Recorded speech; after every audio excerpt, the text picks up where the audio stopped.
And this was actually confirmed as we triangulated with a survey that was carried out by the United Nations, to which there were over 2 million respondents who also indicated their concerns around education. So we are happy to have been able to put together this conference where we can engage around aspects of education that are important to us. So I'd just like to reiterate the context in which we are having this conference, which has some distinctive features, which include the youth bulge, where we have presently in the world 1.8 billion young people between the ages of 18 and 24, and this is the first time the world has this large number of young people. We also have a world in which 40% of the young people are unemployed, and a world where young men and women are marginalized through economic and social conditions that diminish really their commitment to effective governance. And we are seeing this played out right now in the Middle East and other parts of the world. We have a world where many are excluded from quality education, which is an essential element in the transition to adulthood. We also see the youth bulge as a window of opportunity in which youth can be engaged in creating a more sustainable, just, and equitable world. And that's our inquiry.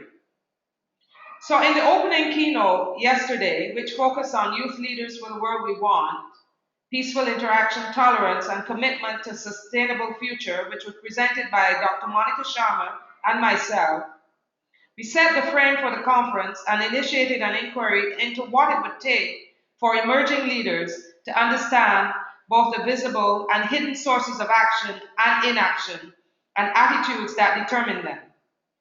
In this presentation, we looked at what it would take to harness new opportunities and create new patterns of thinking and being, cultural norms and systems that generate from personally aware leadership, leadership which engages and moves from policy to action.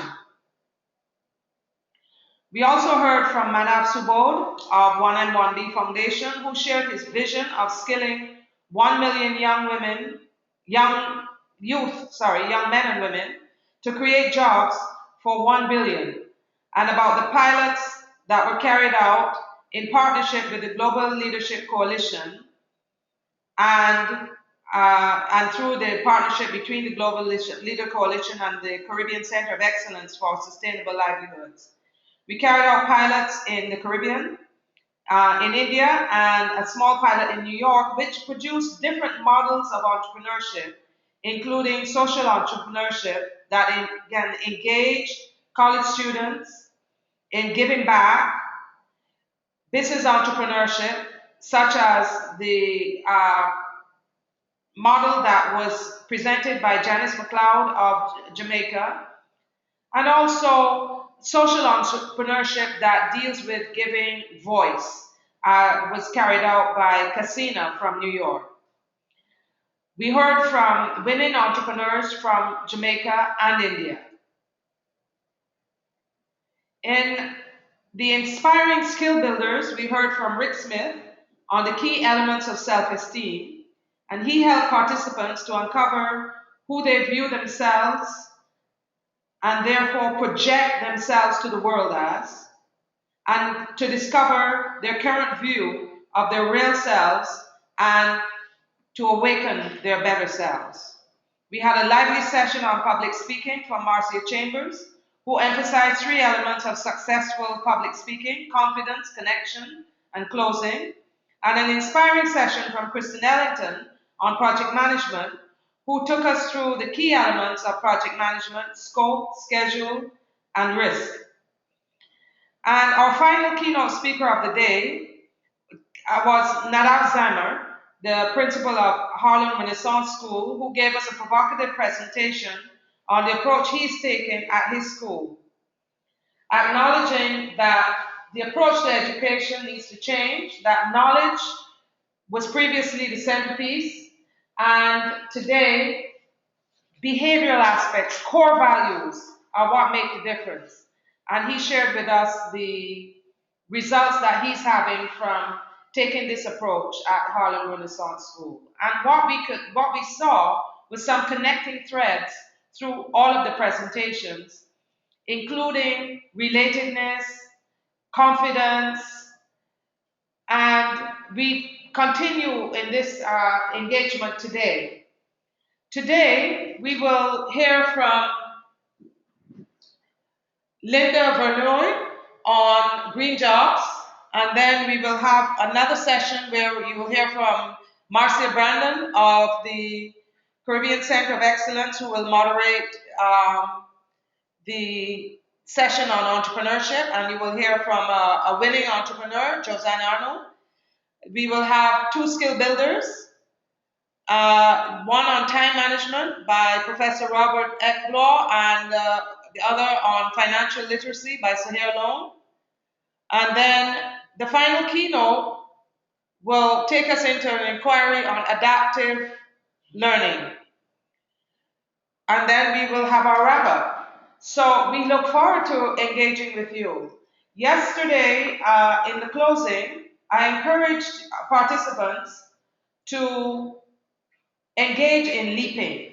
And what I said was listening, engaging, listening not only to what is being said, but listening in your community to where the gaps are, listening for what is applicable out of this work, engaging in the dialogue, engaging in connecting,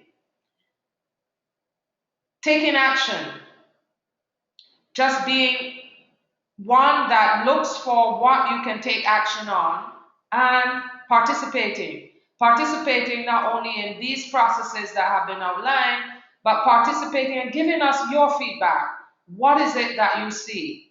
So as you engage today, I would like you to reflect on what you got out of yesterday. And in the final session, we would love to hear from you. We also want to encourage you that if there are issues that come up during the day, during the presentations, or anything that you reflected on yesterday, just send us a message so that in the final session we can engage around your questions, your thoughts, and feedback. We really look forward to having an engaging day, and thank you for being with us. And now we are introducing Linda Vernoy. Linda Vernoy is going to speak to us on green jobs. She has worked on climate change, clean energy work, including a key victory of having one of the first climate change bills passed in the state of Washington. Linda founded the carbon offset company, Net Green, and has contributed her skills to Solar Universe in the state of California and the Sierra Club.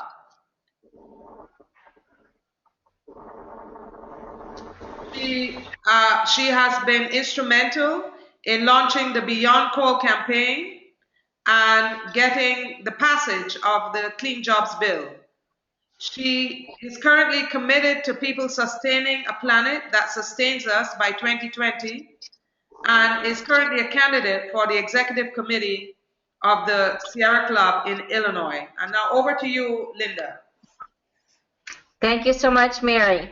I want to say good morning to those for whom it's morning. For those of you in Africa and Asia, maybe afternoon or evening. But thanks so much for joining us today. And I'm going to talk about green jobs and education and training for green jobs. And of course, the examples that I'm giving are in the United States, since that's where I had current information. But this is a global movement, a global environmental movement in creating green jobs for the planet. So why are green jobs important? We know that climate change threatens humanity. And as as greenhouse gas emissions continue to accumulate in the atmosphere, it increases heat on the planet, and the greenhouse gas emissions are caused by burning fossil fuels, oil, coal, natural gas, and through the destruction of forests, clearing land, or burning forests. And so in terms of green jobs, the World Bank says that climate change could result in 100 million poor people on this planet. We're already beginning to see the consequences of the increases in temperature on the planet. We have drought in certain areas here in the U.S. California has a severe drought. Around the world, Africa has had many severe droughts, and climate change is making the situation worse. Certain areas have flooding as a result of climate change. There is an increase in the frequency and severity of hurricanes and typhoons. We've seen many terrible, terrible hurricanes and typhoons in the past decade, and climate change makes the situation worse. So what are green jobs? Green jobs are examples of green jobs are people who recycle products and resources, people who install solar panels. The solar industry is growing. People who educate about the environment, either in the traditional school system or outside of the traditional school system. People who are scientists who study the environment, whether it's water or energy. Climatologists study the meteorology and climates. Park rangers protect lands from being destroyed and deforested. We have other kinds of green jobs, like people who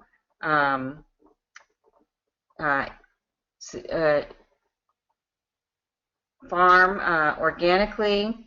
We have journalists, people who design and build green buildings, who reduce the impact on land, people who manufacture wind turbines or install and build wind turbines to have electricity from wind. And I mentioned before, organic farmers are green jobs, designing and building hybrid cars that use less energy, lawyers who advocate in the court and government for environmental protection, operating mass transit, buses, or in many countries, the vans that allow people to transport, allow us to transport more people with less energy. Constructing bicycles, using bicycles is definitely a clean transportation method. People who own businesses that do all of the things we've talked about, and who have businesses that reduce the impact on the environment.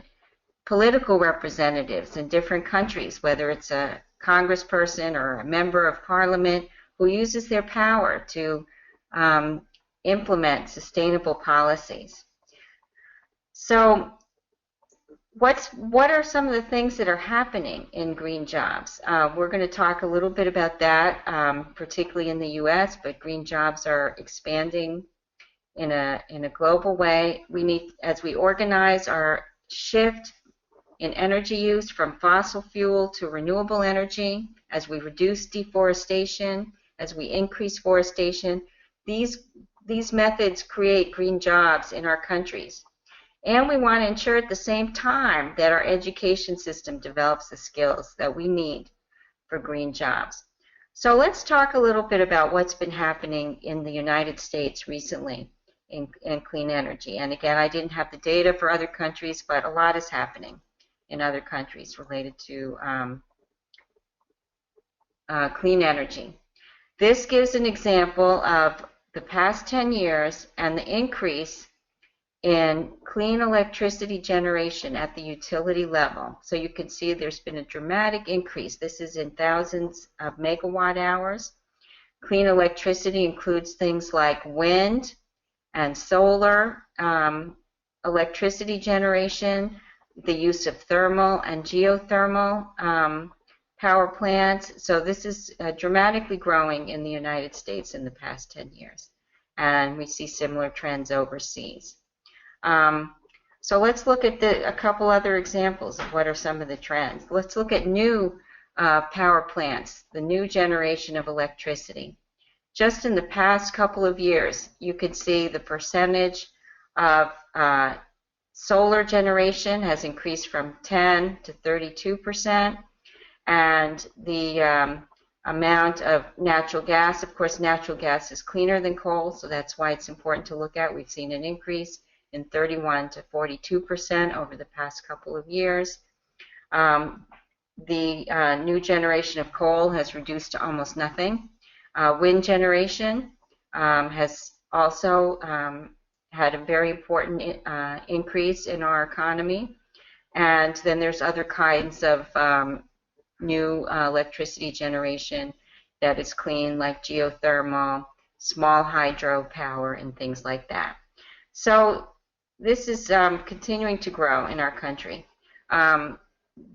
Just looking at the solar PV installations in the United States, just in the past 10 years, the megawatts installed per year has had a huge increase. So it's people installing solar on their roof or utilities installing solar, and these are connected to the grid so that the electricity system provides backup.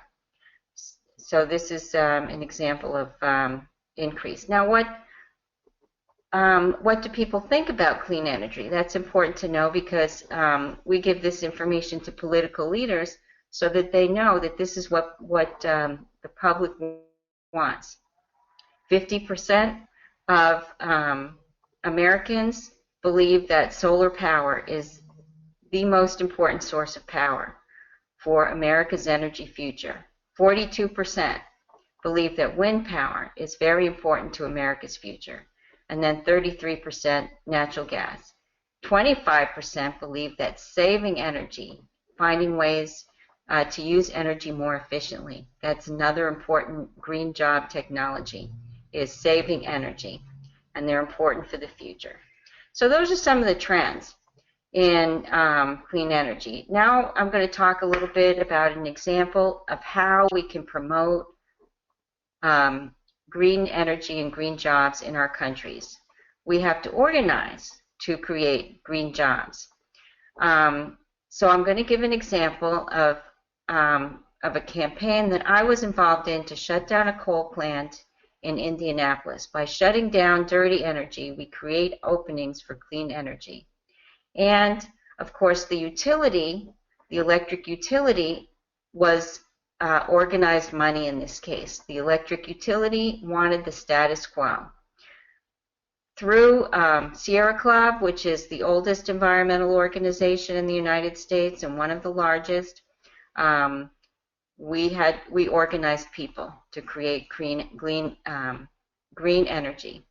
And of course, there are many similar organizations in your countries.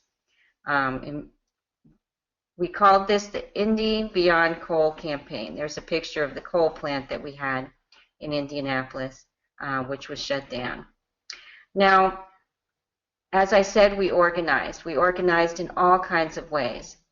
Young people organized, students organized. We had outdoor activities, rallies to energize people. We showed up in front of government buildings, in front of the utility, telling people that we wanted to close down the coal plant. Faith people, church leaders of all faiths came out and organized and prayed for the closing of the coal plant. We connected with political leaders. On the bottom you see a picture of our city councilman, who was one of the early champions for closing down the coal plant. We organized study groups where we learned about clean energy. So these are some of the ways that we organized.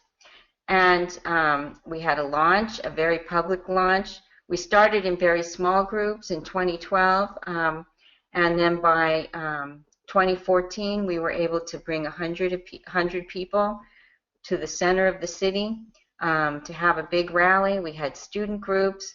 We had neighborhood associations of very diverse ethnic groups. The African American community was very involved in Indianapolis. They were one of the groups that was suffering most from the pollution from this power plant. So we got people of all ages and ethnic backgrounds to come out in favor of closing down the coal plant. Now, we didn't have successes at first. At first, when we went and spoke at government meetings, the state decided they were going to allow the utility to keep the coal plant open. But we published information in the newspaper saying that this was the wrong decision, that we as citizens believed the coal plant needed to shut down. We continued to hold rallies. We have at the top, there was a mother whose child had asthma and came and spoke about why the coal plant was affecting her child's future, because this kind of pollution does cause asthma. We had church leaders continue to rally and get support for closing down the coal plant. So we did not stop organizing. We continued to work. So our timeline looks something like this. We started with small group meetings and trainings in 2012. Then we reached out to a city councilor, got his support. We launched regional teams in different parts of the city. By 2013, we were delivering petitions and postcards of 1,000 a week, getting people, showing the public support. Then individuals and organizations continued to meet with city councilors to talk about how to shut down the plant. Here we have a picture of another African American city councilor who came out and supported the closure of the plant. We had people of both political parties. This particular city councilor is a Republican. So we had both Democrats and Republicans supporting the closure. So we worked across political parties. Here's an example of another Republican city councilor initially meeting with some of his constituents in his part of the city. He was doubtful at first that we should shut down the plant, but after receiving lots of petitions and support from citizens, he started tweeting about the importance of closing down the coal plant. So we made a difference with political leaders who were doubtful at first. So eventually, by 2014, the City Council agreed to introduce a resolution to close down the coal plant. And there we have people meeting in front of our state capitol and in City Hall, citizens talking about the need to close down the coal plant, and city councilors discussing the issue. We had gotten support of the majority of the City Council to pass a resolution to shut down the coal plant. This led to, in 2014, they introduced the resolution in July. Sierra Club conducted a poll showing that the citizens of Indianapolis wanted clean energy. Sierra Club funded a billboard campaign to talk about the pollution caused by the coal plant. And by August, the the City Council was anticipated to pass the resolution. So IPL, that was our utility, Indianapolis Power and Light, made an announcement before the City Council resolution was to pass. They made an announcement that they were going to shut down the coal plant by 2015. So that has been shut down this year as a result of our organizing and our efforts. So this shows that you're able to get victory by grassroots organizing, working with environmental groups in your country, and to organize and work with the government to achieve success and eliminate dirty energy.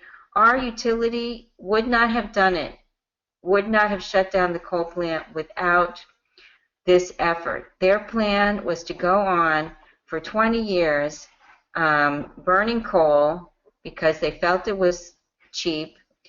They were only going to offer a very small amount of green energy.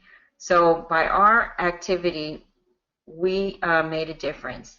How did we do it? We created self-interest we engaged neighborhood groups who could see how the pollution was affecting them. It was causing asthma. There was mercury in the air that was affecting the ability of children to learn in those neighborhoods. So we engaged them. We engaged student groups who wanted to be involved in athletics, and the asthma from the power plant was affecting them. We engaged power appropriately. We worked with the city council. We had community meetings. We had people phone their city council representatives. We canvassed neighborhoods to collect petitions for people where city councilors had not come out in support. We canvassed their neighborhoods and collected petitions so they could see that the residents of their area cared about green energy. So this is an example of how you can organize in your neighborhoods, in your communities, and when energy is transisted to clean energy, we need education to train people. I'm going to also talk about the Clean Jobs Bill in the state of Illinois. I live in the Chicago area now, so we have a bill pending in the state of Illinois. It will increase clean energy in the state of Illinois and train people for those jobs. It now has the support of the majority of the state house, so we hope this to pass in the coming year. It will create 32,000 new jobs in Illinois. One thing to know about clean energy is it creates more jobs than dirty energy. And it will also increase energy efficiency, doing things like weatherizing homes because it gets very cold here, increasing renewable energy goals, moving towards more wind energy. It will include workforce development plans in low-income communities to train people in low-income communities for these jobs. It will include education in energy efficiency, solar job training, so more people can install solar power on their roofs and are trained to do that. The way it will work is it doesn't require the government to come up with the money. It requires the electric utilities to pay money to a fund for training grants to train people. It does what's called cap and invest. It caps the permits for emitting greenhouse gas, and they auction those permits to utilities. Then 5% of the proceeds of the auction goes to enable the transition of workers to a clean economy, including job training services, particularly in low-income communities. So what can you do in your countries? Speak to your political representatives about moving towards green energy in your countries, creating green jobs. Speak to your political representatives about education for green jobs and organizing groups of young people and youth groups to advocate as groups, working with environmental organizations in your countries, speaking to the leaders of the education system, making sure that training for green jobs is part of the traditional education system. So let's take a few minutes, everyone who's participating in the webinar, write down for a few minutes what are the things that you can do and that you want to do for green energy. If you have other people there in your country who are on the webinar with you, once you write down a few things, share those ideas with people in your group. And then we'll get back in a couple minutes for other questions and discussions.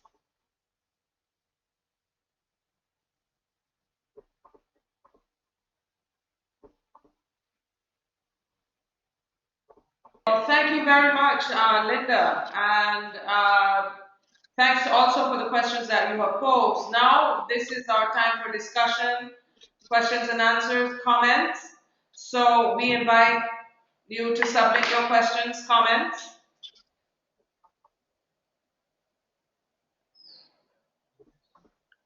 Yes, and everybody, please, there is a question section in your webinar control panel. So if you do have any questions for Linda at this time, you can please feel free to type them in there. We will see them on our end, and then we can read them out loud. I actually have a few on my end right now. So Linda, if you can speak to how do you see the topics of clean energy and green jobs being more integrated into the education system, both here in the US and abroad? Well, there are many universities that have very strong environmental programs, and at least here in the United States, students do have an influence. They are consumers of the education. So they're able to ask for the kinds of education programs that they need. Where my son, and I don't know if my son is joined yet as an attendee, he's on the West Coast. It's very early there, but at the college that he goes to, Western Washington University, they have a very strong environmental program. They've installed solar panels at the university. They have, the students there have advocated for clean energy and a carbon neutral university. And so this is an example of how the green jobs have been able to be integrated into the current education program. I would hope that it could be the same way in other countries, but I'm not as familiar with that. Wonderful, thank you. And then, yeah, speaking of that, just, you know, in terms of your best estimations, how can we increase green jobs and clean energy in the developing world? What is your opinion on being able to do that effectively? Well, I think the same way we've done here, it's important for people to organize with their governments and influence their electric utilities to move towards clean energy. Certainly in other countries, there may even be towns and small communities that don't have access to electricity. In setting up access for electricity, it's important to start with clean energy, with solar, with wind power. The advantage of solar is it can be decentralized. It can be, solar panels can be placed on roofs of homes and buildings in the community, and access to solar doesn't require a large centralized power plant and a big transmission system. So this gives people access to energy more easily. There are ways that, for example, people can get small solar lights, so they don't need to, so people can study in the evenings and have light in the evenings, just leaving those solar lights out during the day and then bringing them in their home in the evening. These are businesses and these are products that are very useful in developing countries. So those are some of the examples I've heard about in developing countries. Great, thank you. So, Linda, I have another question for you. I'm curious how we can take our learnings here in the United States, share them, and scale them internationally. And also, the second point is, I'm wondering if there's ways for us to actually learn from other international programs and bring their knowledge and ideas back here to the United States. That's a great idea, and really exchanges like this is what allow international experiences to be shared. And we're so fortunate that so many billions of people now have access to mobile phones and ways to access the internet and to find out what's going on in your country and in different countries and all over the world. Really, this Paris summit that's coming up will be a very important opportunity for all countries to make a commitment to move towards clean energy and to reduce greenhouse gas emissions for the sake of all of us, because it is the weaker economies that are expected to suffer more poverty as a result of climate change. Although we could see an impact on more developed economies too, like California. If they don't have water, they can't sustain the same kind of economy strong economy that they've had. So it's in the interest of all of us to communicate internationally and create more green jobs. Wonderful. All right, and then we have another question here, and the question is, what are the benefits of these clean energy sources to small countries, such as those in the Caribbean? So if you can speak to the benefits a little bit of clean energy and green jobs. Well, of course, as I mentioned, things like solar energy they have an advantage of being more decentralized and providing energy in a way that doesn't require large power plants. So the Caribbean can be a great place for solar. I was just recently at a training program in Hawaii, and I was on the island of Kauai, and they've moved a lot of their energy is moving towards solar. You could see solar panels all over the place on the island. And this is definitely a big advantage for an island that has lots of sun, and people can get electricity right there in their own home. So, of course, the government should support programs like this and encourage programs like this. So it's great for people to talk to their political representatives and get, if it's subsidies or other programs that will support a transition to solar energy, that would be a great thing to have, for that to happen with more strength in the Caribbean. I'm sure that it's happening down there. I haven't researched it, but we can all make it move faster. Wonderful. Thank you very much. And now the questions are definitely rolling in, which is great. Here's another one. You had talked about the university level education around clean energy and green jobs. Do you have any experience or any examples you can share with us of pre-university stuff, high schools, junior highs, any of that kind of stuff? Well, certainly environmental education as a general approach that's happening more in the traditional school, educating people about climate change and about climate science. As far as technology, I'm not sure the degree that's in the middle school or high school system. The high school that my children went to, I'm not aware that they had a clean energy technology program. That would be a valuable thing because people can learn to do solar installations and that kind of thing without a university education. So it would be a valuable thing to do at the traditional education and secondary education level. There may be programs existing, but I'm not familiar with them.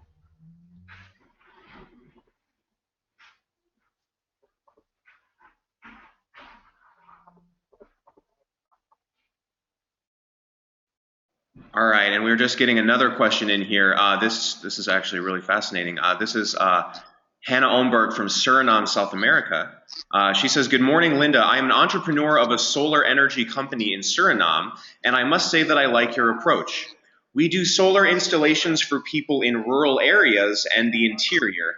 Do you have any experiences in which challenges you mostly get when promoting green jobs outside big cities? Can you give some insights if you have met some?" I'm so glad to hear about what you're doing. That's a wonderful thing that you're installing solar in rural areas. This definitely, I don't know if you're installing solar in areas that don't have access to electricity. This is really the best way for people to begin to have access to electricity in remote rural areas. And certainly I've heard about different programs that are supporting solar in rural areas.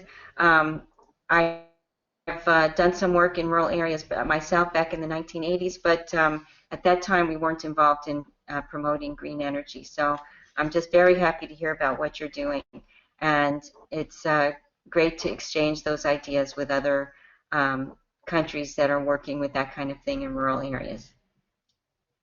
Yeah, thank you very much. That was fantastic. And then there's another question here going back to what we were talking about with education in the pre-university sector, specifically here in the United States. There's been a lot of, there's been a few articles that have made it big in the press recently about public school textbooks being altered to either skew toward the idea of climate change or to skew to anti-climate change. Have you seen any examples of that? And if you have, do you have any ideas in terms of how to make sure that we get the correct information about clean energy and climate change into textbooks? That's a very good question. There is a very good documentary that has come out this year, and it's called Merchants of Doubt, and it's about funding that corporations like Exxon have done to skew the science of climate change. And it's very disappointing that this has happened, that the actual science has been skewed, and to the degree that it's influenced education and textbooks, that's extremely disappointing. So certainly people as citizens in democratic countries can get involved to influence the textbooks that their school district is using and to ensure that good science is part of traditional education and that people understand climate change so that people understand the urgent need to act. So I appreciate the fact that this was brought up, and I definitely encourage people to see this video documentary that came out this year. We should be showing this in, we have a film festival, environmental film festival, the Oak Park Environmental Film Festival, where I'm hoping that we're going to show this to the public so people are aware that this is happening. And thanks so much for bringing that up. Wonderful. And we're just going to look here for any other questions. Hannah, who had spoken about Suriname, confirmed, and she said, yes, the rural areas don't have access to the city grid. So she was speaking specifically to those rural challenges where there are areas that don't even have, the basic city grid access. And you were saying that those areas are very good in terms of being able to build up a solar program. Yes, absolutely. That's a very good way to transist. Rural areas that don't have access to the grid don't have to start with dirty energy anymore. They don't need grid access. By installing solar panels, there certainly are ways. Now, for using electricity at the evening, it does require some kind of battery system, and maybe the participant in Suriname is using that kind of system. The solar lights that I was talking about, those do have batteries that save the energy from the sun during the day, and then people can have light in the evening, and they don't have to do things like burning fuel to light their homes. So these are certainly excellent ways to have people jump on clean energy right away without going through any other source of dirty energy. Wonderful, thank you. And we're inviting everybody, attendees and panelists, to write in their experiences in their home countries about their experiences with green jobs and clean energy. And while we're waiting for any additional responses, we'd also like to ask you what advances have been happening recently with wind power. We know solar energy has technologically advanced quite a bit, especially in the last 10 years in terms of the panel efficiency. And we would just like to know if any sort of similar successes or growth is going on with wind power. Wind power is an excellent source where, particularly here in the Midwest, where we have lots of wind. You see wind turbines all over the place. And wind energy is competitive with coal-powered energy at the utility scale level. Solar power has also recently become competitive with coal power at the utility level. So since it no longer costs additional money for utilities to install wind or solar, that bodes well for future growth in renewable energy. So even the utilities should be using clean energy going forward. Awesome. And then we got another really great question here. Thank you so much for being willing to answer all these fantastic questions. This one says, hi, Linda. I'm part of Life Investments in Montserrat, a small Caribbean island. The island is currently investing into geothermal energy. We do know that this is a major benefit to the island, but how viable do you believe it is to sell power to nearby islands? Well, that's a good question. I don't know how well the power can go, how easily the power can go without a transmission system between islands, but certainly on the island, geothermal is a very viable source. The Big Island in Hawaii is also moving towards geothermal because they have a good access to geothermal there with the volcano on the island. So for powering their own electricity, that's definitely viable. That's a good question. Wonderful. And then Hannah from Suriname who we've been speaking with, says, we use off-the-grid systems, and when the batteries reach their life, we collect them and ship them abroad for recycling, which brings up another really interesting point. What sort of advances and what have you seen in terms of being able to recycle batteries and reuse them? Yeah, that's a good question. Definitely there's a lot of advancements going on in the battery field. Certainly we've seen in terms of electric cars, Tesla here in the U.S. is pioneering a battery technology. And it sounds like you're more familiar than I am with battery recycling, since you're doing that in your solar program with rural areas that require batteries for use of solar power in the evenings when the sun is not shining. So that's fabulous that you are recycling batteries. Certainly Toyota pioneered that with the hybrid cars. I don't know what they're doing in terms of recycling their batteries, but it's an important thing to be doing in terms of battery technology. So, Linda, I wanted to mention a program that I'm familiar with in rural India called the Barefoot College in the village of Talonia.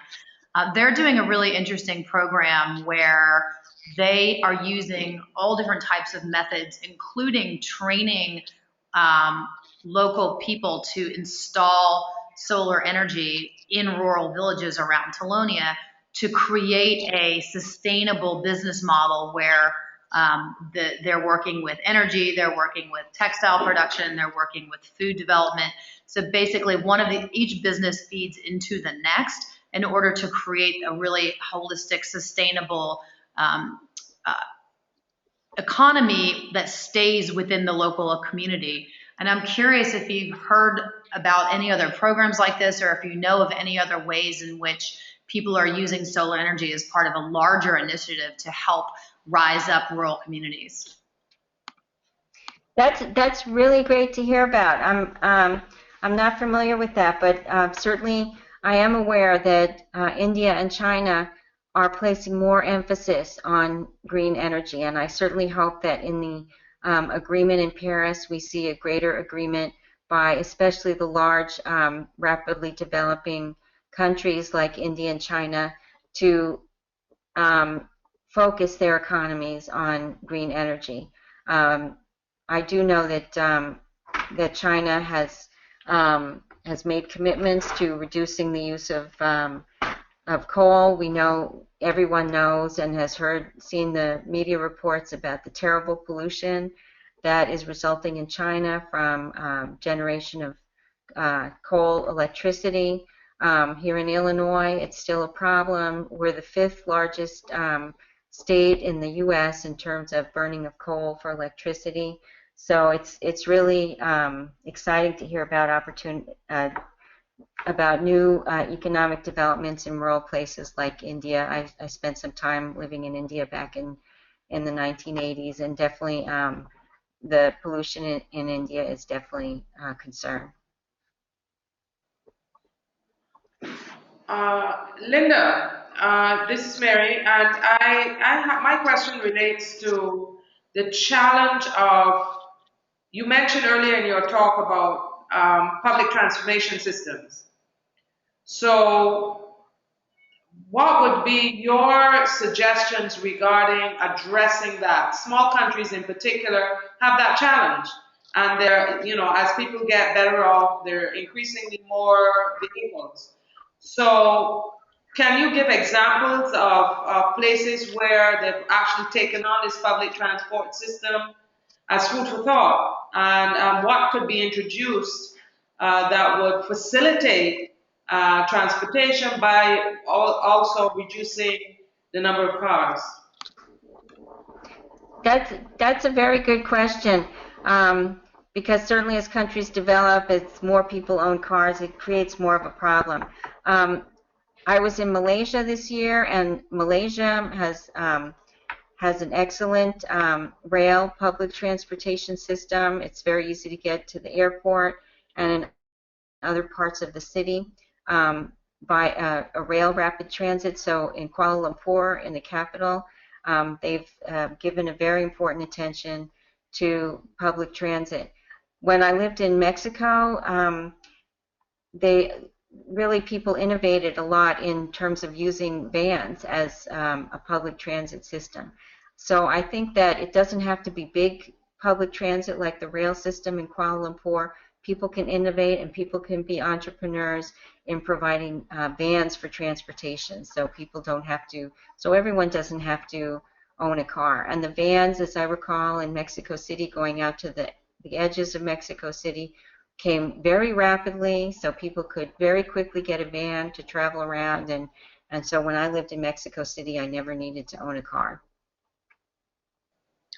Yeah, wonderful. Thank you so much. And then we have just one more wonderful comment from Hannah again in Suriname. She says, I like the India Solar Project.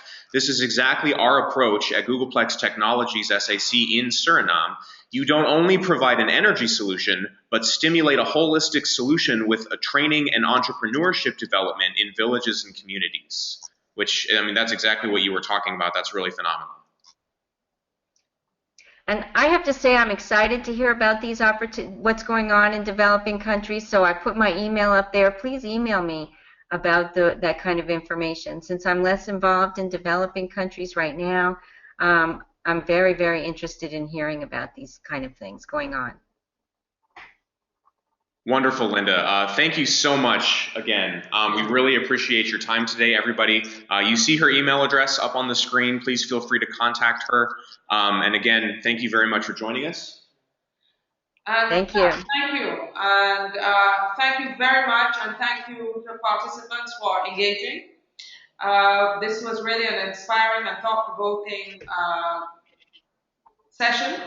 And what I would like to do is, after the conference, we will be setting up ways in which people can continue to engage around topics that are of interest to them and explore this question even further. I'm certain that there are a lot of questions, and looking at it from an education perspective, what are the opportunities for integrating thinking and new attitudes into the education system so that we can achieve results that are sustainable, thinking of creating a future that we can all enjoy and our successors can all enjoy, so a sustainable future. Thank you very much. And now over to Kristen as we move into the skill building session. Thank you, Linda. Okay, great. Thank you, Mary. So we're going to be moving into another part of our program, which is skill building. So for those of you who were with us yesterday, you'll be familiar with this format, but to introduce it to some of our new attendees today, we believe it's very important to combine both inspirational and educational concepts around different areas and things that people are doing in the world. Linda's a great example of someone who shared an incredible amount of not only information about possibilities, but inspired us to understand through education and through entrepreneurship how we can take part in creating a better future, how we can be the change that we want in the world by working in these areas to create more jobs for more people. The next section of skill builders are pieces that we're breaking out to give you a set of tools, a toolkit where you can be inspired and be educated and then use these tools to take them out into the world and accomplish these visions and accomplish these ideas that are coming out of this conference. So next up, we have a really important topic, which is about time management. And as many of you know, I'm sure the more you take on in the world and the bigger your vision, the more important it is that you manage your time in an appropriate way to get everything you need accomplished, in addition to taking care of yourself. We have a wonderful speaker, Professor Rob Ekblaw, who will be speaking on this topic. Rob is an educator. He's an associate professor at the School of Business and Computer Technology here in New York at the Hudson Valley Community College. He's also an adjunct lecturer at Siena College. Rob has been in deep training and coaching and leadership in the team management and leadership program since 1999. He has provided many variations of this knowledge, this leadership concept to workshops of over 1,000 participants over the past many years. So he's going to share some of his really important, really valuable time management skills with you here today. So Rob, I'm going to hand the mic over to you, and please let us know how we can use our time wisely. Okay, great. Thank you. Can everybody hear me?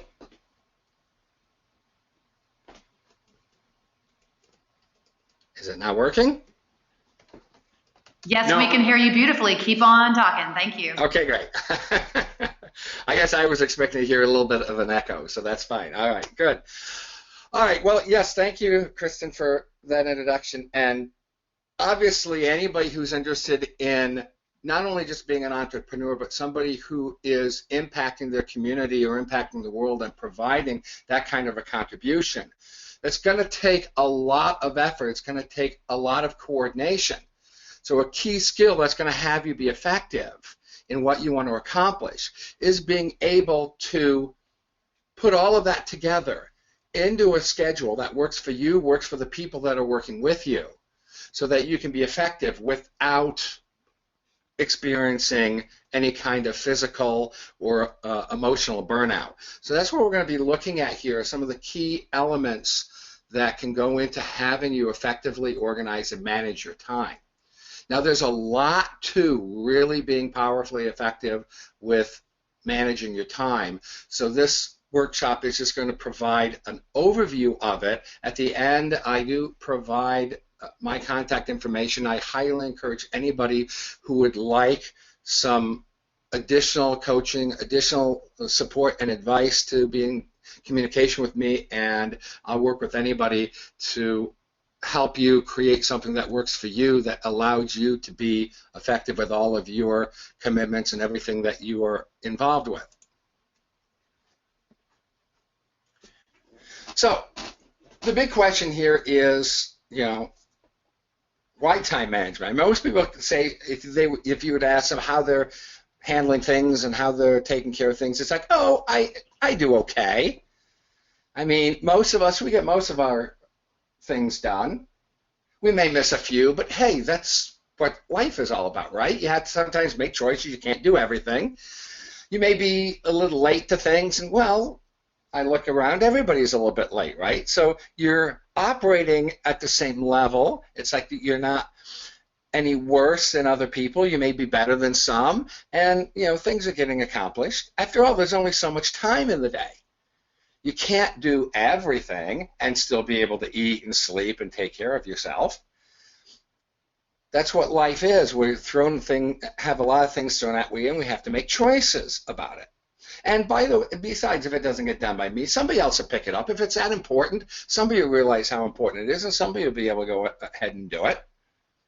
And, it can always get done tomorrow or the next day or maybe next week. Well, if it doesn't get done, it wasn't that important in the first place, right? We all tell ourselves these kind of things.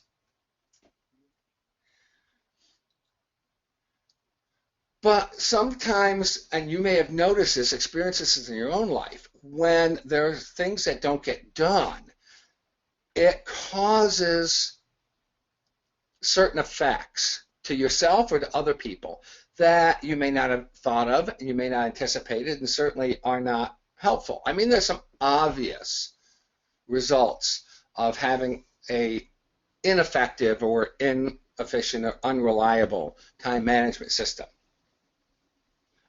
To you, if you're one of those people who feel you have to get things done, you're a very highly committed person.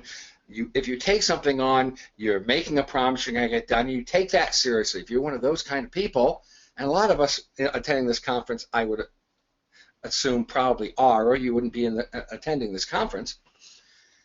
So you feel that you should get it done. So you take on all this stuff. So you'll just keep pushing and keep pushing and keep working and keep working. And you'll get tired, you'll get stressed, you'll get overburdened. I'm sure most of us who are here have experienced that at least a few times in our life. And so you find yourself sacrificing things. Maybe you're frequently eating on the go, which could cause indigestion. It could cause, you're not eating the right kinds of food, so you're finding some health situations. There are repercussions to that. And you find yourself always rushing. You're always in a panic. You're always in a frenzy, rather than just being able to sit back, take the time, and enjoy what's happening. And as I said, if you really take this seriously, you find yourself getting upset about things that don't get done, or if you're being late, or not being able to complete these things that you wanted to. There's some more subtle results of having a time management system that isn't working. You might be dissatisfied with the results that you're producing. That could end up having you be dissatisfied with what you're doing. You could even question, am I doing the right thing? Maybe this isn't the thing I should be doing. Maybe I should look at doing something else. You can find yourself questioning the decisions you've made and questioning yourself, simply because you're not getting everything done that you would like to get done. It has nothing to do with the appropriateness of your choices. It could be you're doing things you're really interested in doing, you're just taking on an awful lot and not quite having the means to complete it in the time frame you wanted to. It doesn't mean that it's necessarily the wrong thing to do, but that's a reaction we can have in questioning ourselves. It could end up that we become seen as unreliable by the people around us. Especially if a lot of the things you're taking on are tasks that the results or the tasks themselves affect other people. And you're constantly apologizing. I'm sorry, it's not going to get done now. I'll get it done tomorrow. And then you tell them tomorrow, no, it's going to get done later. If you keep pushing things back, people are going to be like, geez, can I really trust this person? They may not associate with you as much, or may not rely on you, may not ask you to do things. You may find yourself being more separate if it's a group of people that you're working with. And you could come to resent yourself, resent the people around you. The people around you could come to resent you if this continues, if this becomes a habit, if this becomes what is more normal than having things done is you're always having to push things back.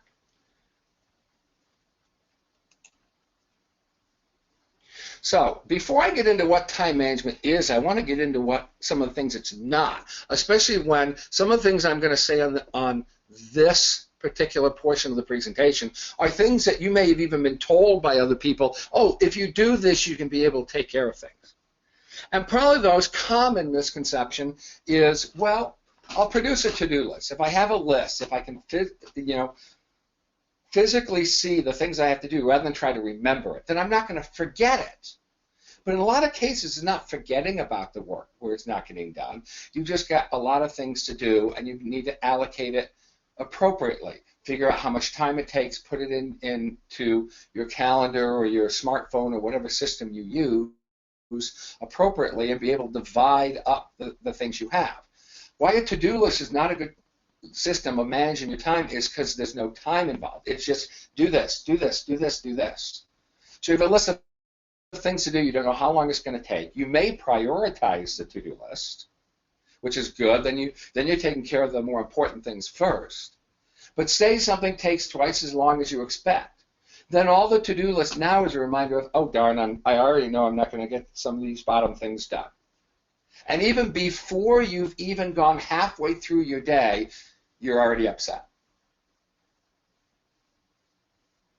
Because all the to-do list is showing you what you have yet to do rather than how to effectively take care of what you're doing. So it's a nice initial step perhaps, but it certainly is not the means to be able to manage a large number of commitments that you have or things that you need to get accomplished. Another thing that a time management system is not, at least by itself, is an appointment calendar. Now, however you do that, some people still use the little, pocket calendars that you can buy at stationery stores for $1. A lot of people now use their phone. Some people may use Google Calendar, some kind of cloud-based system, so no matter where you are, you have access to it. But you're still just putting certain appointments in a calendar. And that sounds like a great idea. But most people don't tend to use those calendars to put in everything. They only put true appointments, a specific time that I'm going to be speaking to this person. But all these other things that don't necessarily have a specific time don't necessarily get in. For instance, say you are on a health program, all right? You have worked out with a trainer or with a person who's coaching you that you will go to the gym 3 times a week. There's not necessarily a set time, because you'll even move what time of the week, what day of the week sometimes. If, oh, I'm having to take care of additional things at work, and I'm going to be at work an hour late. Can't go to the gym today, I'll do it tomorrow. There's not a specific appointment that you have for it. So that may not be on your calendar. And then half the week goes by and you realize I haven't been to the gym yet. We tend to use appointment calendars just for those things that we set up an appointment, and we miss things. They don't get into the calendar, they don't get set up in time, and then all of a sudden it's coming up to the deadline. Oh my God, I haven't done this, and that's when you start experiencing the stress and the overwhelm. Some people set up alarms. I have my students, and sometimes I hear alarms go off in the classroom. They've set alarms to remind them like to do homework assignments, which is great, but the alarm is usually set up for right before it's due. But these actions can take time beforehand. If you set an alarm 15 minutes or half an hour before something is due, but you've done no work towards it, you're not going to be able to get down those 15 minutes or half an hour. Just an alarm is not going to be sufficient unless you do a series of reminders a day, 2 days ahead, something like that. And how many people create 4 or 5 reminders for the same thing in their phones? We don't tend to do that. And so therefore, we're not putting together the time it would take to get it accomplished. The reminder now is simply serving as, aha, see, you forgot another thing. Adds to the stress, adds to the sense that we're not accomplishing what we're supposed to, rather than actually supporting us in being able to do that. However, a good time management system could include each of these things when used properly. It's just each of these by themselves aren't sufficient. So what are some keys to an effective time management system? One of the things that you want to make sure you include. And I've kept these fairly general because different people have different lives. They have different kinds of things they're working on. One of the things I always tell people I'm coaching is don't try to copy somebody else's system, because somebody else's life is not necessarily yours, and it may not work effectively for you. I have put together a very effective system for myself, but it took me years to put it together effectively with some trial and error. And as things in my life changed, I don't have the same system now as a professor that I used to have when I was a computer software consultant. My life is different. My commitments are different. The things I'm doing are different. So I've had to alter my system to match that. So just copying somebody's system is not going to work. You need to devise one that works for you. But these are some things that you want to make sure your system is so that it is able to work for you.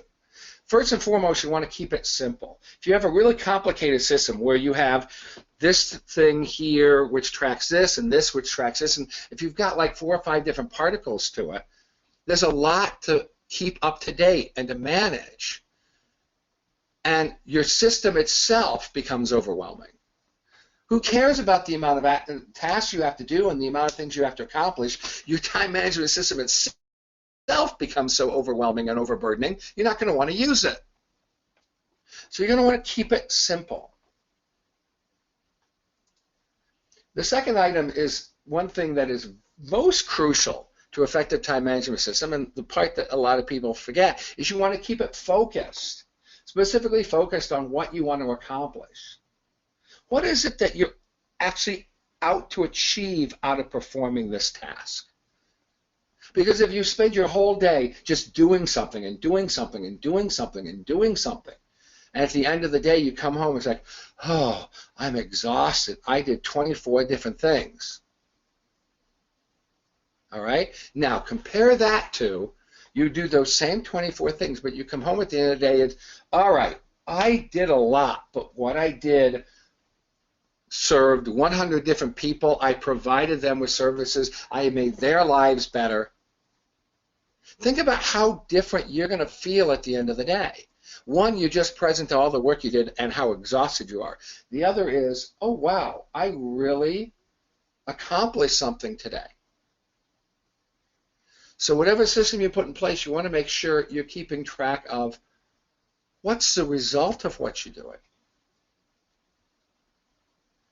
Because that's going to help keep you energized and keep you invigorated, because you are actually realizing with what you're doing, oh, these are people that I'm really impacting. Another key concept is you want to keep everything together. If your time management system has 5 different things located in 5 different places, it's very rare it's all going to be together at once, and that's where you might leave something out. You want to try to have everything together in one.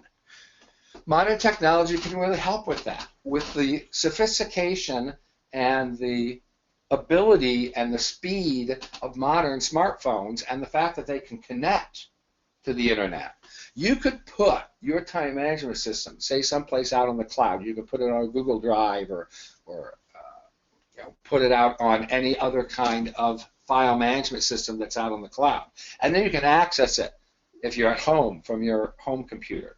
You can access it from school or work if you can get access to the internet. You can access it with your smartphone.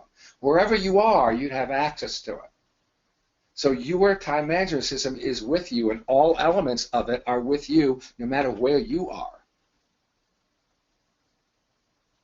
The last part is probably the one most people forget, and yet really makes it important, is you want to keep it interesting. Now, what do I mean by that?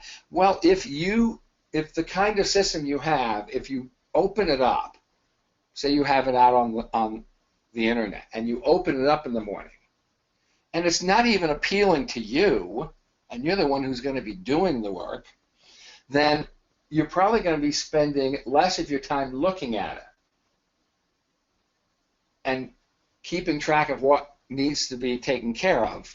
And that's when things can drop out. If you're actually resistant to looking at your time management system, then you're not managing anything. So you want to make it interesting. If you do it in some form of a document, put like little graphics in there, pictures that inspire you. If what you're doing today is, for instance, say the organizers of this conference, if they simply had on their list of things as they were preparing for this conference, do this, do this, do this, do this, it probably would be less interesting than having a picture of somebody who just successfully completed something and they're really excited, or a list of the effective young entrepreneur projects that they've heard about around the world, and they can have that in the margins to help them remember this is what we're out to accomplish by the conference. Things that help keep your interest level up and makes it actually interesting for you and inspire you to take the actions. That helps make the system more effective, because then things are getting done.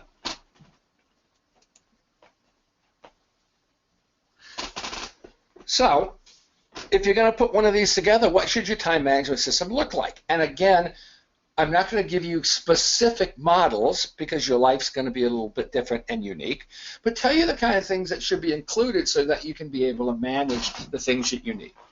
And one, you are going to need some kind of calendar, because you are going to be making appointments. You are going to be having putting things in where, okay, it has to be done at a particular time because I'm either meeting with this person, or I'm on a conference call with this person, or there are other people that we're getting together at the same time to work on this thing together. For instance, this conference is an excellent example. All the people, all the panelists, all the people are presenting. they were sent an email reminder by the organizers, and even had an ability on that email, click to add it to their calendar. So when we are presenting, it gets put onto our calendar.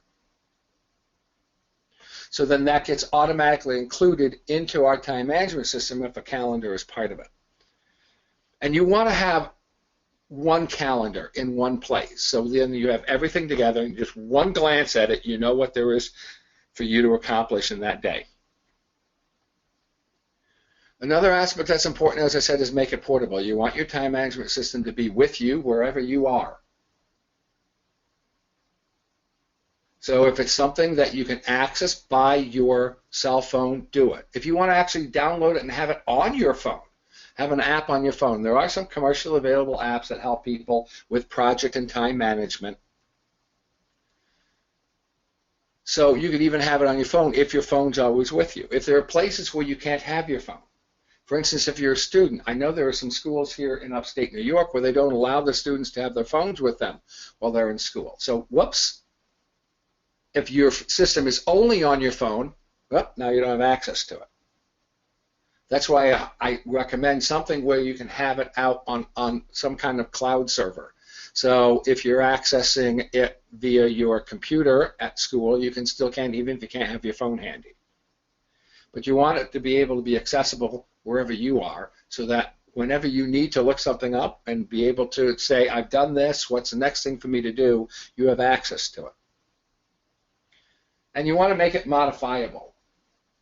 The worst thing I saw that somebody had is they created a system in a different kind of computer application.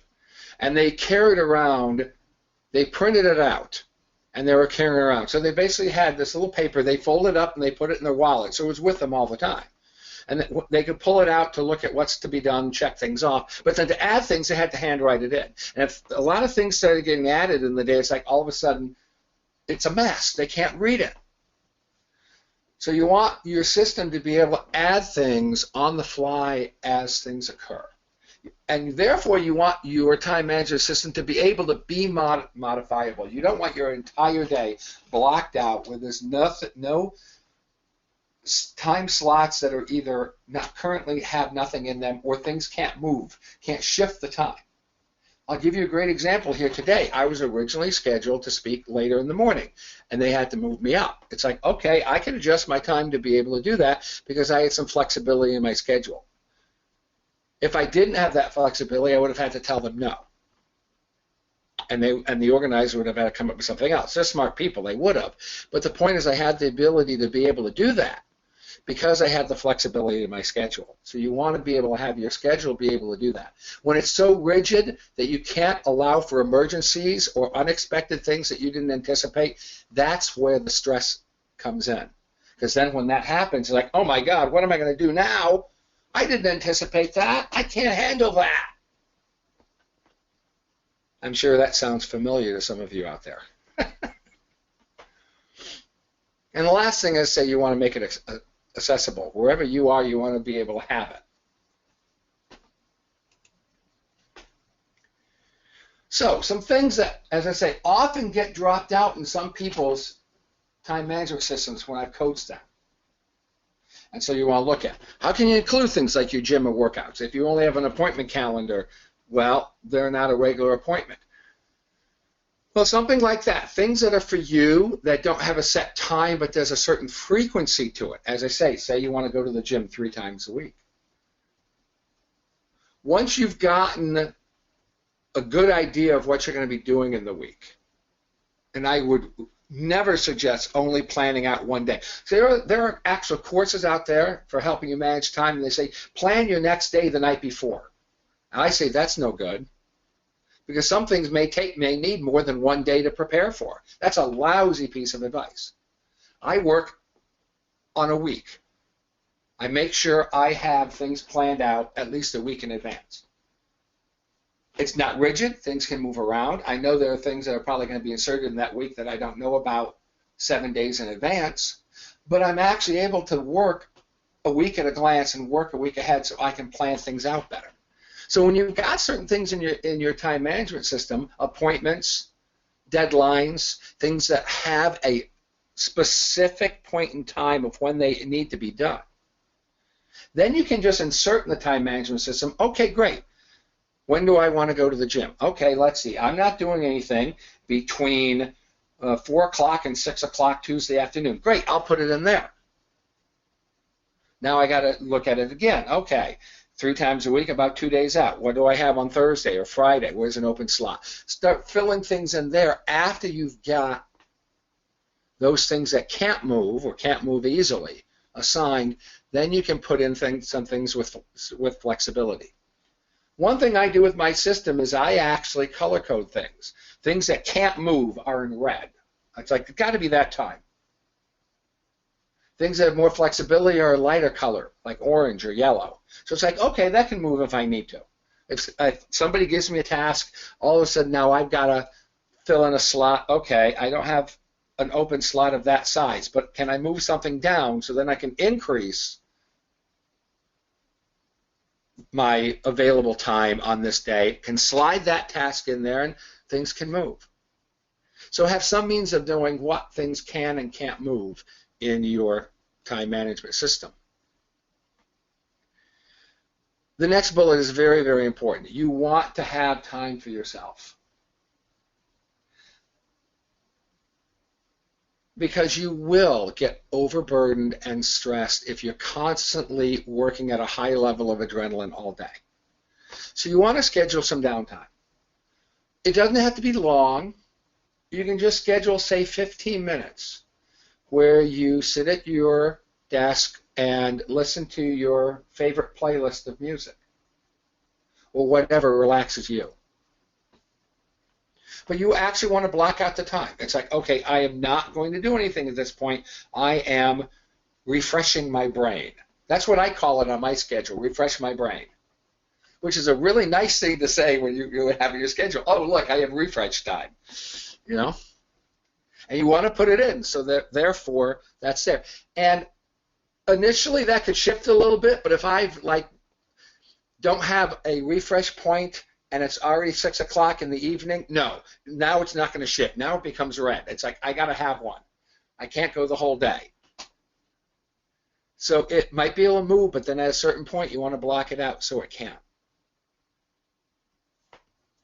And if you need more than like a 15 minutes in a day, say you need one really good 1 hour meditation period every 3 days, then look at that. When in the next 3 days can I do it, and put that actually on your schedule so nothing else gets put in place instead of that, because time for yourself is important. It really is. Other key items to include. This is another thing people forget. If you have an appointment where you have to travel someplace to get there, put the travel time in too, before and after the appointment. I live in upstate New York, right? For those of you who are attending from another country, you won't get this practice, so I'll give you a sense. I have some commitments in New York City, which is 3.5 hours away from where I live.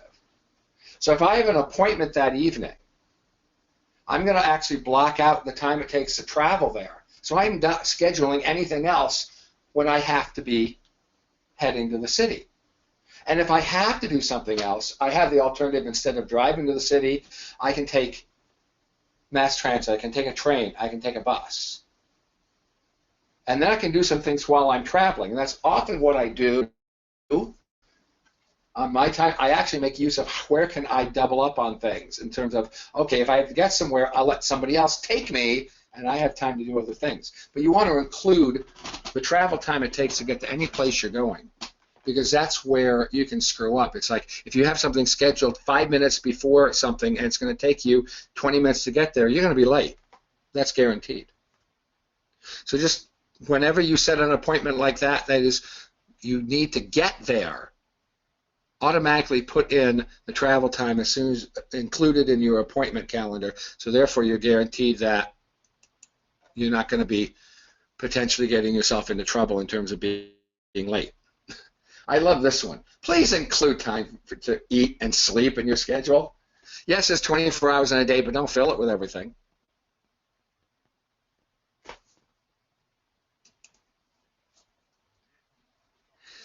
And this is sleep too. It's including time and sleeping. You wanna. At the beginning, I even do tell some of the people that I coach in time management, actually put that into early versions of your time management system. So you're not tempted to say, well, okay, I normally need 7 hours of sleep, but I really have to get this paper done. So I'll stay up late 2 extra hours this day, and I'll get 2 less hours of sleep, and then I'll see where I can get the extra time. Well, okay, if you need to do that, then block out the extra 2 hours of sleep the next day. Actually put it into your calendar so that you can get caught up. Because this is one thing people forget, but I say this to the people that I coach in time management all the time. A tired mind is inefficient. It's actually going to take you longer to get things done than if you are well rested. So always make sure you get sufficient sleep. And if you have to, put that into your calendar. I'm going to just leave these 2 examples up as I take questions. These are examples of very successful time management systems either myself or my clients have done. But I also noticed I went a little past my half hour. If people have questions, I want to be able to answer questions. So I'll have this one up a little bit, take a couple of questions, and move to the next slide, just allow people to read it. And I'll take questions now if anybody has them.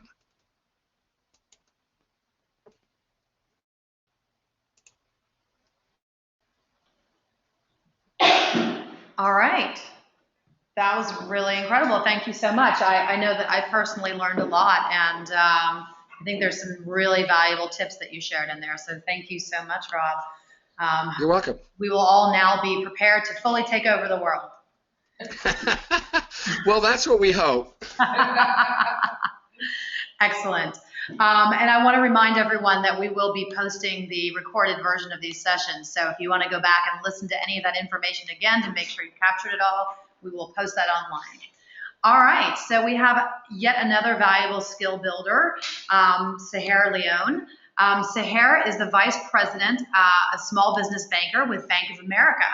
And her interest is really around helping the wider community with their finances, really in any way possible, and really empowering them to ensure that they can live the life that they want to lead because their personal finances are taken care of. Much like the time management skill, this is a crucial life skill. If you've got your own personal finances, your own personal home taken care of, then you can spend the time and energy to help other people and go out there and create these incredible entrepreneurial programs that change the world. So Seher is originally from Pakistan, and one of her main goals is to go back to her home country and work with the people of Pakistan to understand the importance of planning and money. So she is here today to share with all of us this fantastic financial information. So Seher, please take it away. Thank you so much, and good morning, everyone, and to those of you from overseas, good afternoon, good evening to you all as well. First and foremost, thank you to the Global Leadership Coalition for giving me the opportunity to speak to you all today regarding my knowledge around financial literacy, and definitely for all of you putting together this summit as well. It's great, and I'm honored to be a part of this today. Just to give a little additional background on me, coming from Pakistan, I was born and raised here in New York, but I do go back home every year, and, all of my family is back home. So I'm very blessed to be able to be a part of the community back home as well as the community here in the U.S. That being said, from a very young age, I was exposed to, very different communities, very different, people and different ways of life. And from the beginning, I noticed, we all share one common thing, and that is money. We all need money to survive. We all have to have some sort of plan when it comes to, how we're going to spend our money and where we're going to spend our money. And that's where, I became very interested in helping people, talk about their money, help them with creating budgets and, creating a plan and putting that together to help them reach whatever their ultimate goal is. So what I wanted to do today is to discuss, just that, money management. Money management, you see, and it is seen as something very complex to people. It's something where it's very personal, very sensitive, but, for me personally, I like to take the big picture, something complex like money management, and breaking it down into 3 easier to understand steps that make something so complex, and it is easier to handle. And when it's easier to handle, when you take it step by step, we're able to conquer it and be more successful at it. Step 1 to money management is creating and sticking to a budget. According to the U.S. News and World Report, which I'm sure most of us are all familiar with, it's an international publication, there are 5 key benefits to budgeting. First and foremost, set and reach your financial goals. Secondly, spend according to your priorities. Third, build your wealth. Fourth, plan for retirement. And last but not least, we budget for peace of mind. We want to know that we have a plan at the end of the day on where our money is going so we can sleep at night. The next step to money management, setting savings goals. There are 3 situations that experts recommend that we set our savings sights on: short-term goals, long-term goals, and emergency funds. Last but not least, when it comes to money management, debt, tackling your debt. This is one of the most important steps of money management, which is commonly overlooked. Debt's something that we can't live without, but that's what makes managing debt so important. Just so we can now get a deeper dive into money management, I want to start off with number 1, which is budgets. A budget is a breakdown of your expenses versus your income. So if we take a look right here, we've created Joe's monthly budget. Joe is bringing in, after taxes and everything, $2,000 a month. Now, as you can see, we want to start off with how much money we're bringing in, and then we want to be realistic and we want to be as detailed as possible.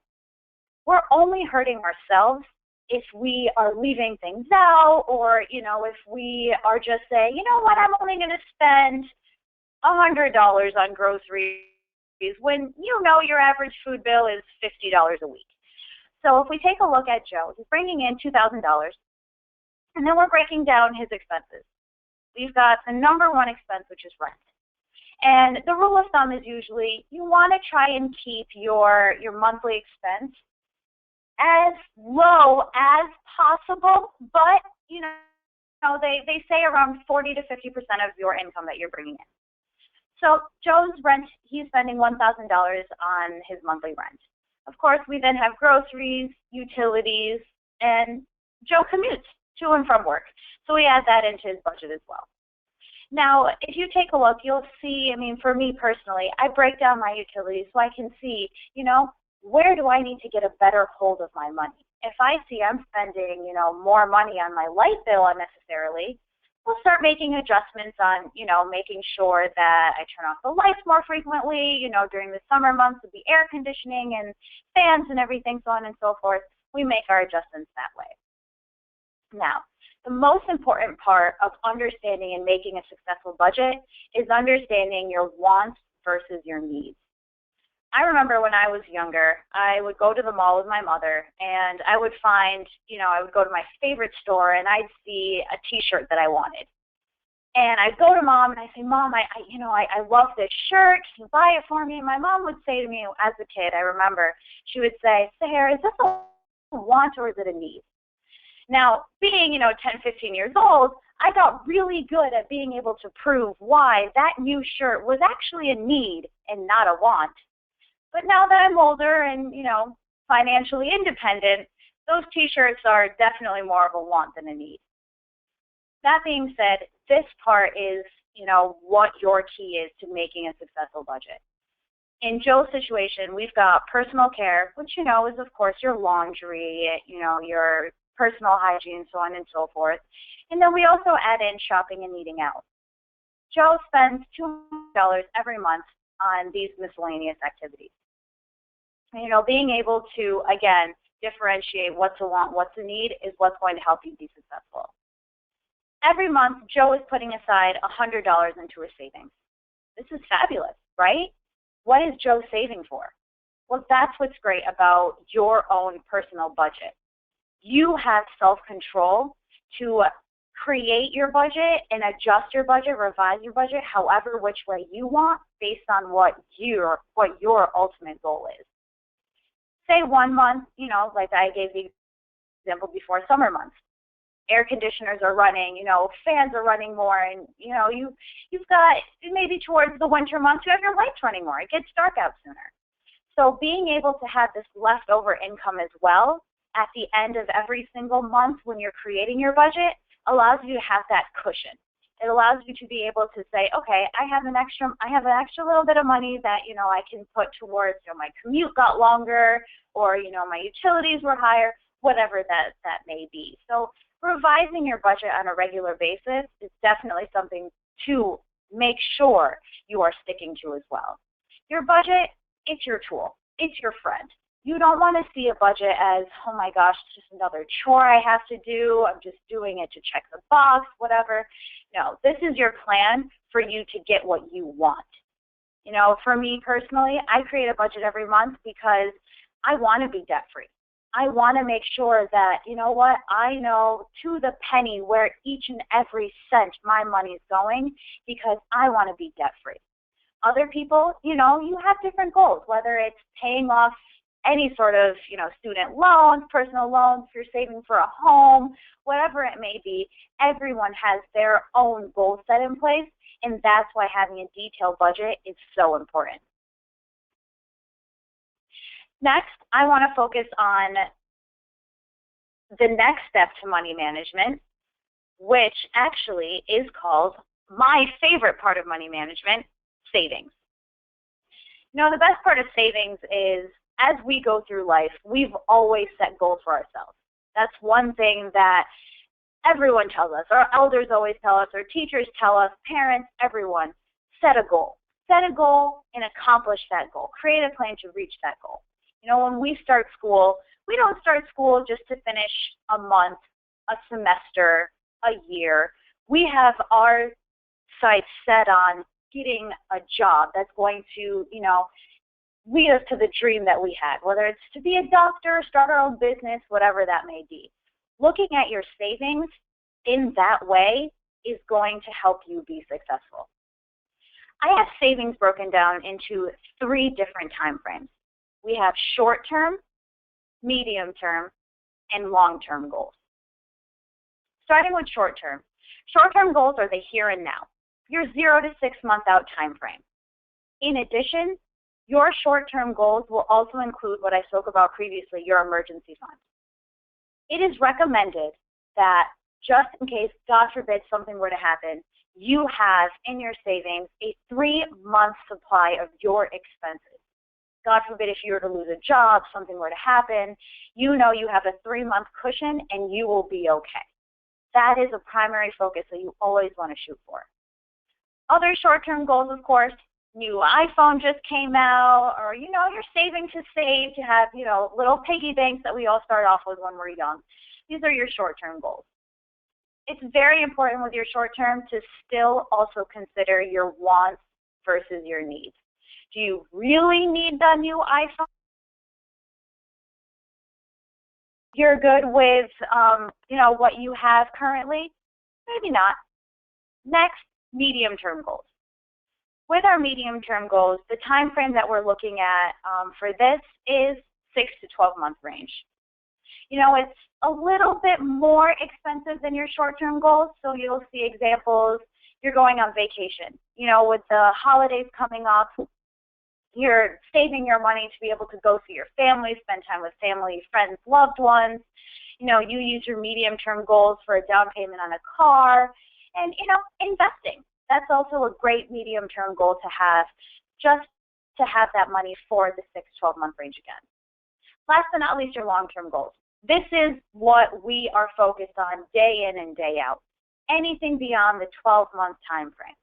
You know, everyone's goal as we're younger, we always hear about starting a family. You want to make sure that as soon as you're able to start putting aside, you know that your family is going to be great because you've had a plan in place from day one, and you know you can buy a home, save, save to get completely debt free, and most importantly, I don't care what anyone says. They could love their job. It's their favorite thing to do. No one wants to work for the rest of their lives. So making sure that you have that plan set in place for retirement is also very, very important. You always want to keep your eyes, obviously, short-term, medium-term, but you always have one eye on those long-term goals, the big picture as well. And, there are definitely many different utilities that are out there to assist us in reaching our savings goals. Of course, we have our basic savings accounts, which are available at our financial institutions, even online now. Your money is kept liquid, meaning you can take out, put in, you have access to the funds. There is interest that you earn based off of the balances you have in those accounts, but of course, with a liquid savings account, they're a little bit lower. Now, in terms of locking your cash away, this is again where your budget comes into play. When you know that you have that extra money set aside, you want to earn some higher interest, but still maybe be able to have access to it. You want to be guaranteed that money. We have options like CDs, even savings bonds. And then, of course, last but not least, investments as well. Now, the third step to money management is debt.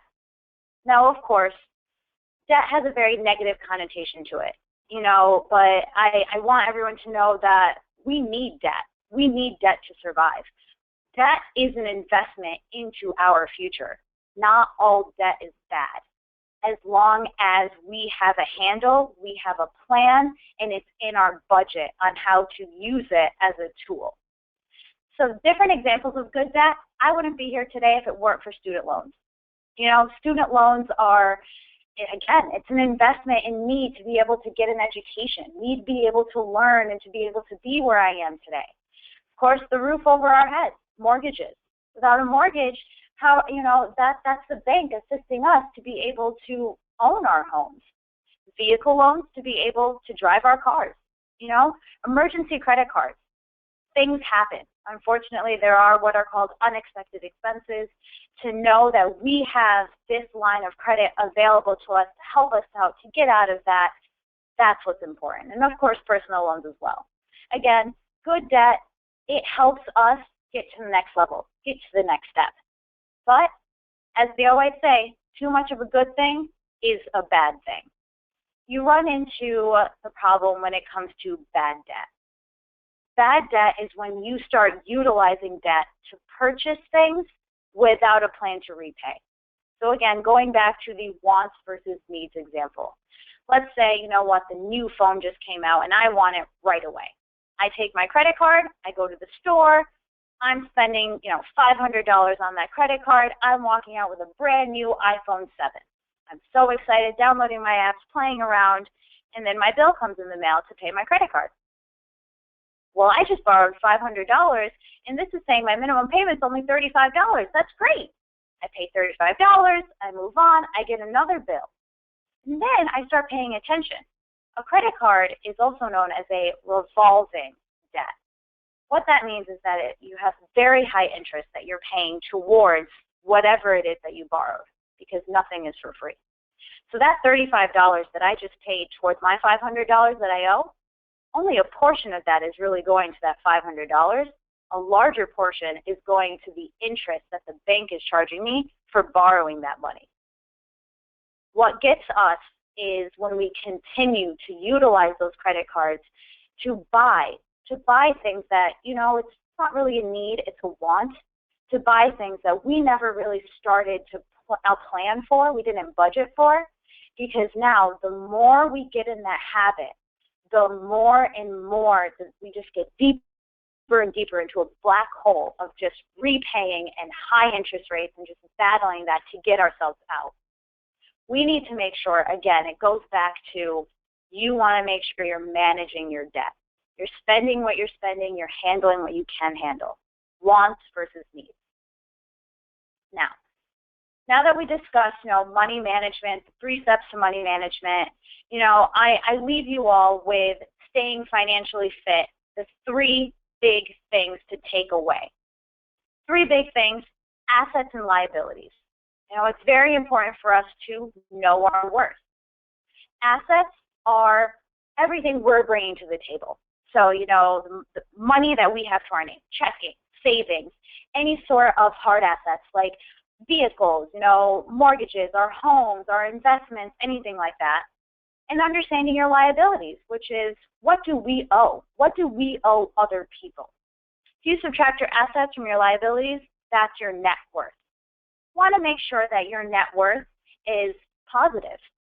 Now, of course, you're going to have situations where you're starting off and, you've got your student loans, you're not necessarily making money yet, but remember, those student loans are your investment into your future. That mortgage that you have, that's your investment into the bigger picture, which is that free and clear home once it's paid off. The next step, assessing your goals.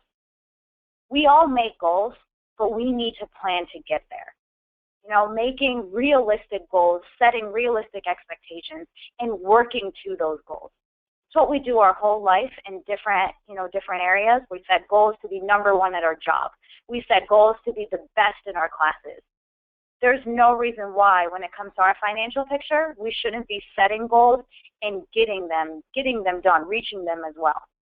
Last but not least, responsible borrowing. This is the most important thing that I learned coming out from being financially dependent to being financially independent and just seeing so many different examples of it. Living within your means. Making the most of what we have. And when we do rely on borrowing money, having a set plan on getting that paid off and getting to the next level. These are all basic things, but that's what money management is. It's very basic. No matter where we are in our lives, no matter, if we just graduated, if we've been in the workforce for years, we have to remember the basics.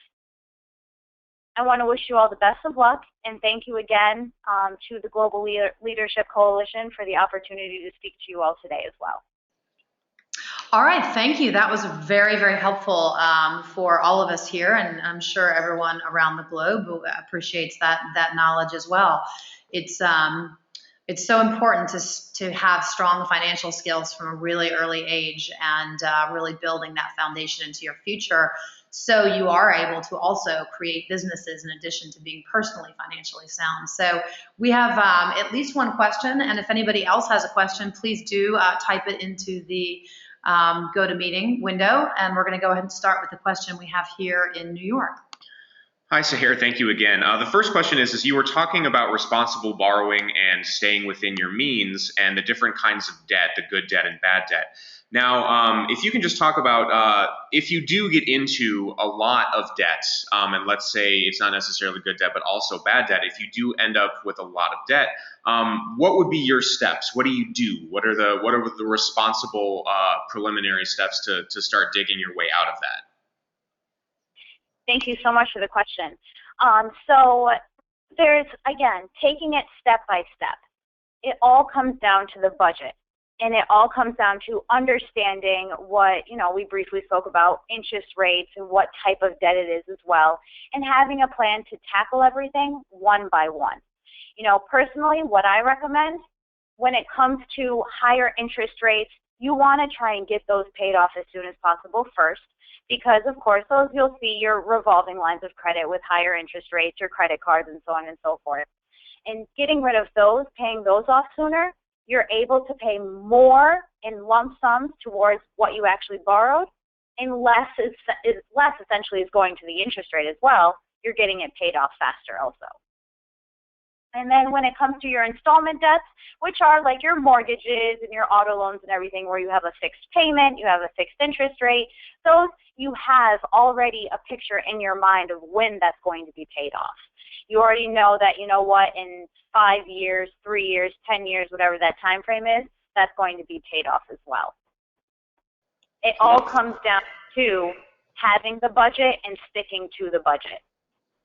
Gotcha. Okay, thank you very much. And then the final question, how do you see the area of financial management, budgets, debt, the whole thing, in terms of being taught in schools? Were you taught any sort of this kind of stuff in school? Do you think it should be? Do you have any recommendations in that area? That's a great question. Being in New York City, I was actually from upstate New York. I didn't learn this stuff in school. This was all something that I learned from sitting down and actually being thrown at me, in real life. So ever since I moved to New York City, it's something where I partnered with my company, Bank of America, in visiting public schools in the area and doing exactly this, giving this sort of presentation to, middle, high schoolers, so they are better prepared. And it is definitely something that needs to be, more focus, more attention needs to be given on this, because, when we come out of school and we're thrown into college, we're 18 years old when we finish school, right? Or if we're starting work right after school, we're 18 years old. We're getting money, we're getting a paycheck. What's the first thing we want to do? We want to spend it. We want to go buy new clothes, buy new shoes, buy new phones. It's definitely something that needs to be focused on, and I'm hoping that, the more we talk about it, the more we'll be able to do just that, to better prepare everyone when they start entering the workforce. Thank you. Okay, great. And we also have a couple time management questions that came in for Rob. So Rob,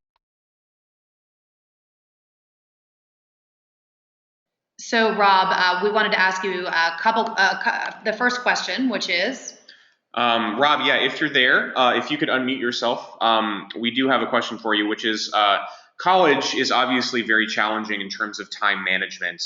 You have young people, a tremendous number of classes, a lot of lack of sleep happening, a lot of partying. And the question is, what can college students particularly do that is an easy, repeatable step of time management for them? And if you're there, Rob, if you could answer that. Thank you.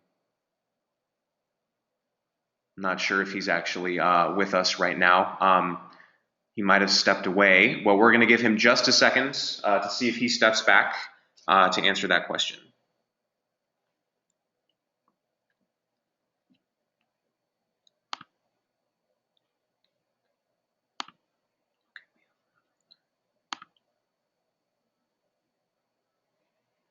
All right, and it looks like he might be away. So, but we actually did have another question that came in for Seher. And Seher, the question is, can you describe the global reach of the planning steps you're prescribing?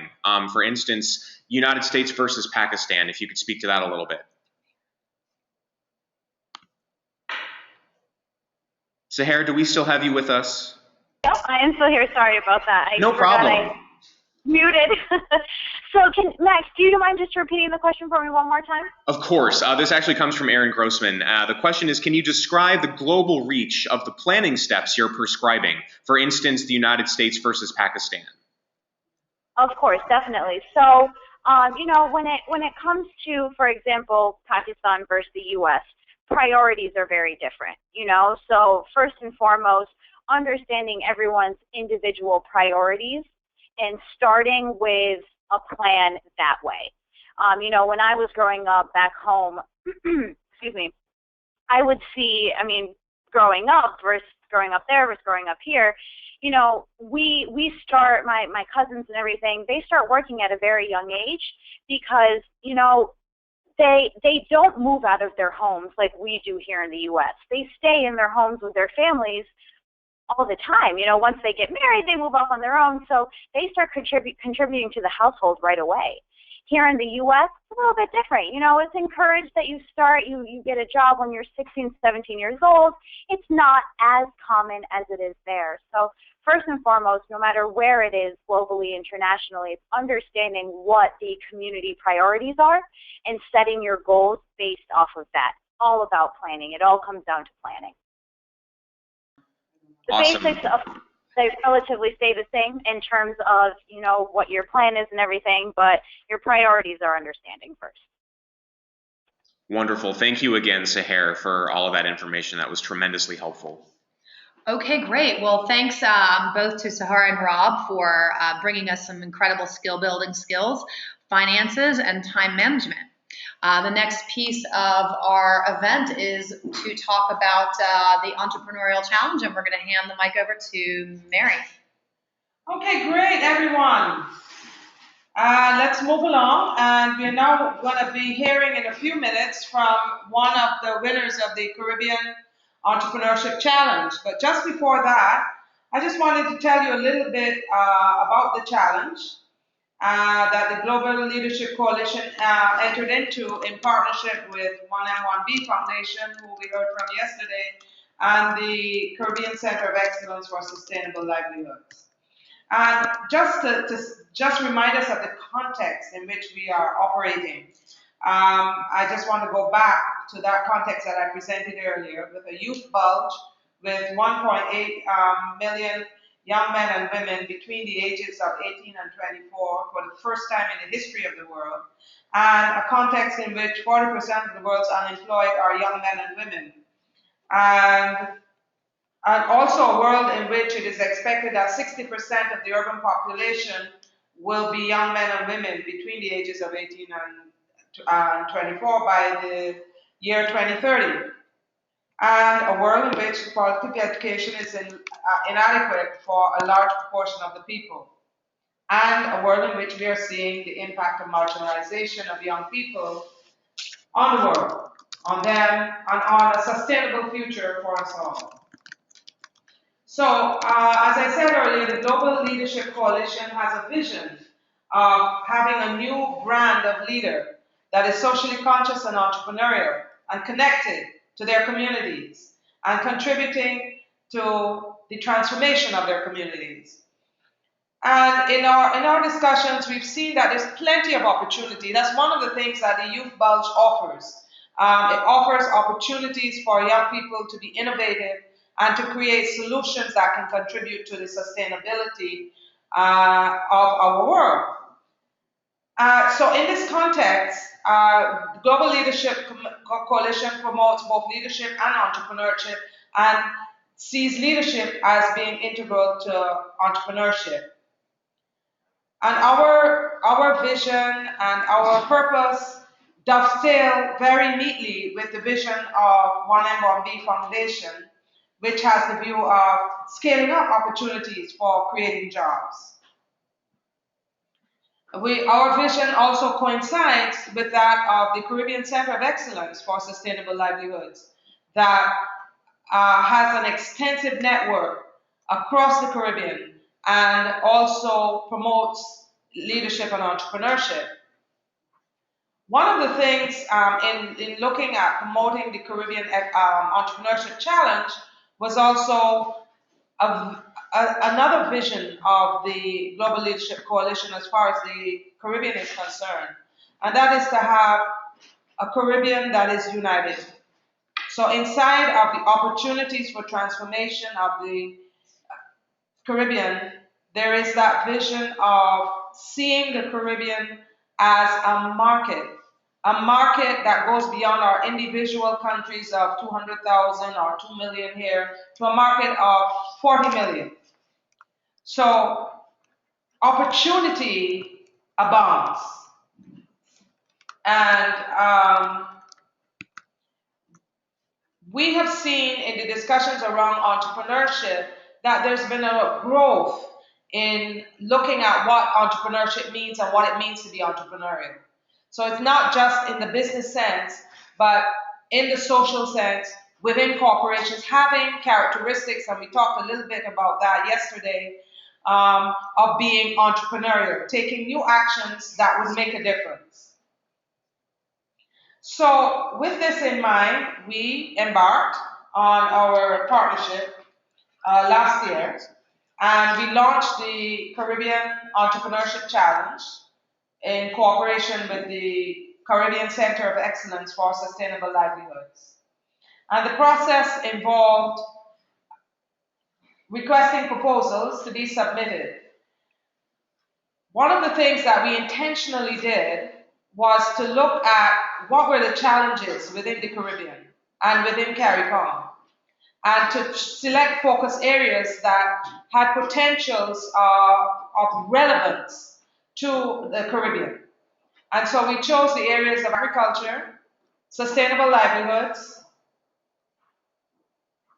sustainable energy, climate change, and cultural industries, and invited young people between the ages of 18 and 29 to submit proposals in those areas.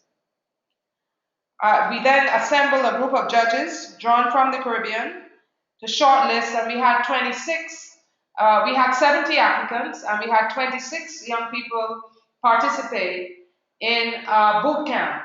And the boot camp, given our commitment to building leaders, the boot camp included a segment on leadership and then a segment on entrepreneurship. And the day one looked at critical skills in leadership, including being unstoppable, taking action, building teams, and so on. And then we looked at took apart the proposals that were submitted by the entrants and helped them to question them and put them back together again. And after that, there was a panel of judges, again drawn from across the Caribbean, to whom the participants pitched, and the best 13 were selected. It was a difficult choice, very innovative proposals in those areas, and we took forward 13. The next step was participation in Change the World internships. And these were run by 1M1B Foundation. It was virtual, using technology to link our young people across the Caribbean, but they were also linked to their Indian counterparts. And over a 4-month period, in the first part of that period, they were also accompanied by mentors, and they developed action plans and revised their business plans and started to implement their projects, guided by mentors who held them to account both for their leadership as well as for taking action in implementing their projects. One of the key elements of the action planning was to state at the very beginning what they were going to achieve, and by the end of the 4-month period, and that was one of the key measures to show that they had a proof of concept. And during the course of the internship, then they engaged with their target markets to validate their proposals. At the end, during the internship,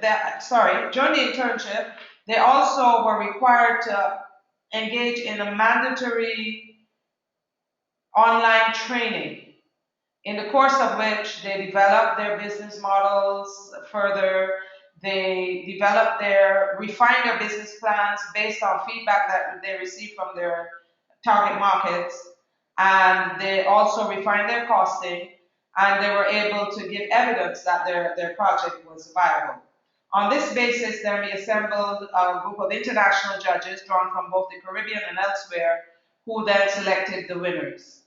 And one of our winners you heard from yesterday, and our top winner for the Caribbean you will be hearing from today, Josanne Arnold. And we also, the fourth element of this was to showcase them internationally. So we brought the winners from both India and the Caribbean to the United States. We took them to Washington, D.C., where they were exposed to venture capitalists, but also to institutions that were relevant for advancing their projects. And then we showcased their work at the United Nations as an example of actions that are taken to contribute to achievement of the Sustainable Development Goals. And today, there's another opportunity for giving them a platform for showcasing their work internationally. So, with those few words, I want to introduce you to Josanne Arnold. Josanne is a graduate of the University of the West Indies in Commerce, and she placed first in the 2015 Caribbean Entrepreneurship Challenge. She's the founder and general manager of the Tobago-based Got Greens. Her enterprise is the creation of an aquaponic greenhouse, creating affordable, high quality organic vegetables grown and produced in an environmentally friendly and health conscious manner. Over the course of the challenge, Josanne created 5 jobs and has plans to expand further. Josanne, over to you.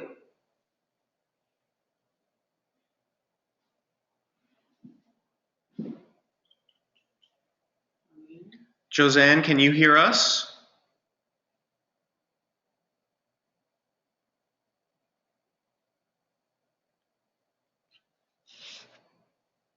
Give us just a second, everybody. Josanne, if you're on and you might be on mute, if you can attempt to possibly unmute yourself, hopefully you can hear us, but right now we can't hear you.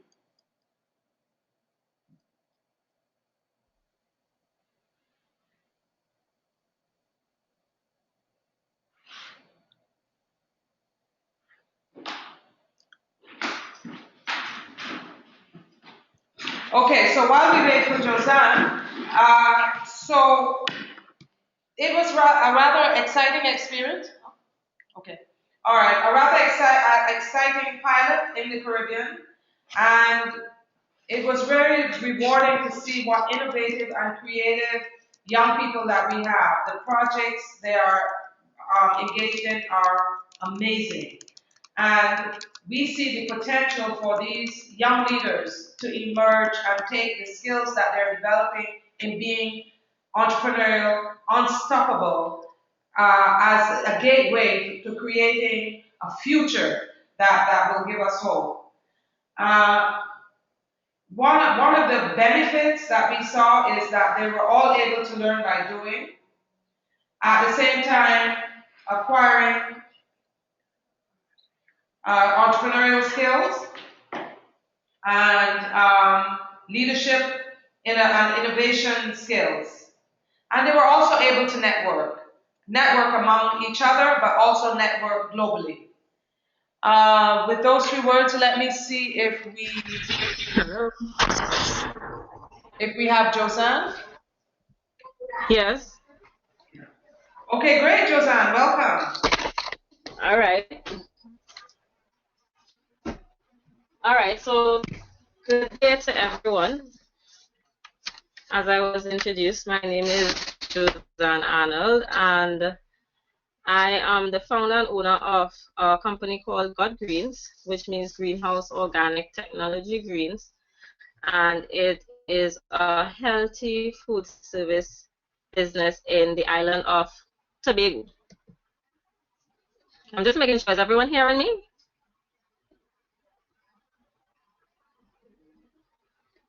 Hello? Yes, we hear you. Okay, great. All right, next slide, please.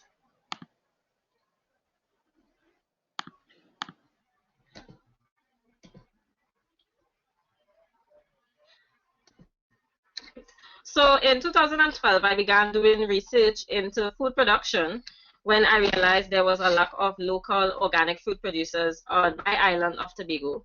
And this gave way to a variety of problems affecting price, quality, and transportation of fresh produce, and ultimately affected not only the consumers, but food service businesses itself.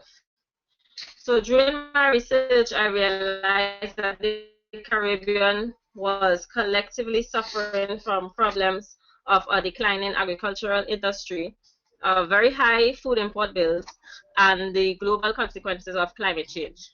And so I began developing an effective solution for my community that could counter all of those issues and be implemented regionally and worldwide. Next slide, please.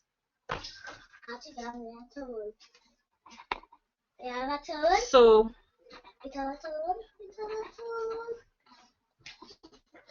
we see that there is a growing health consciousness worldwide as consumers are now aware of the harms caused by pesticides and herbicides and are a lot more conscious about the impact of food.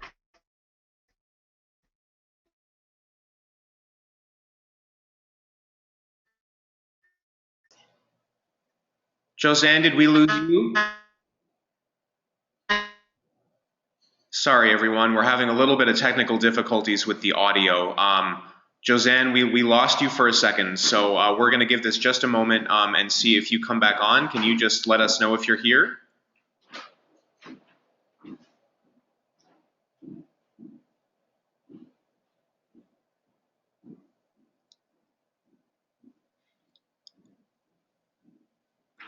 Yeah, sorry.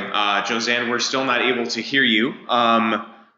If there's anything that you can do on your end to ensure that you have a solid connection to the audio, that would be great. We're just going to give it just a couple more seconds to see if we can get Josanne back and continue with her presentation. Thank you very much, everyone, for your patience. Just a moment.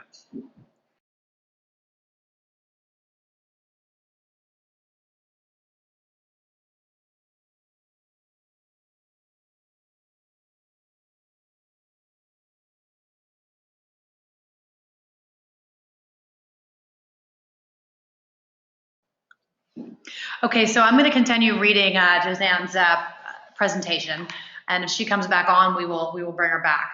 And we can always ask questions via the service. So, as we see right now, there's a growing health conscious worldwide, and consumers are much more aware of the harms caused by pesticides and herbicides. They're a lot more conscious about the impact of food and its ingredients on their health. And all of this is influencing consumer buying patterns. The food service business, on the other hand, is really challenged. They have to effectively serve this growing health conscious movement, but at the same time, they're challenged by where they can get reliable, organic, local, fresh produce suppliers because the demand is outweighing the need. And we know that food service businesses have the responsibility to provide that variety of affordable and nutritious food for its consumers, which is an untapped segment. And this is the area that Josanne's been focusing on. And we think she might be back, so we're going to try the next screen and see if we can get her back on the presentation. Yeah, I'm back. Great. Okay, great. We can hear you, so go right ahead. Okay.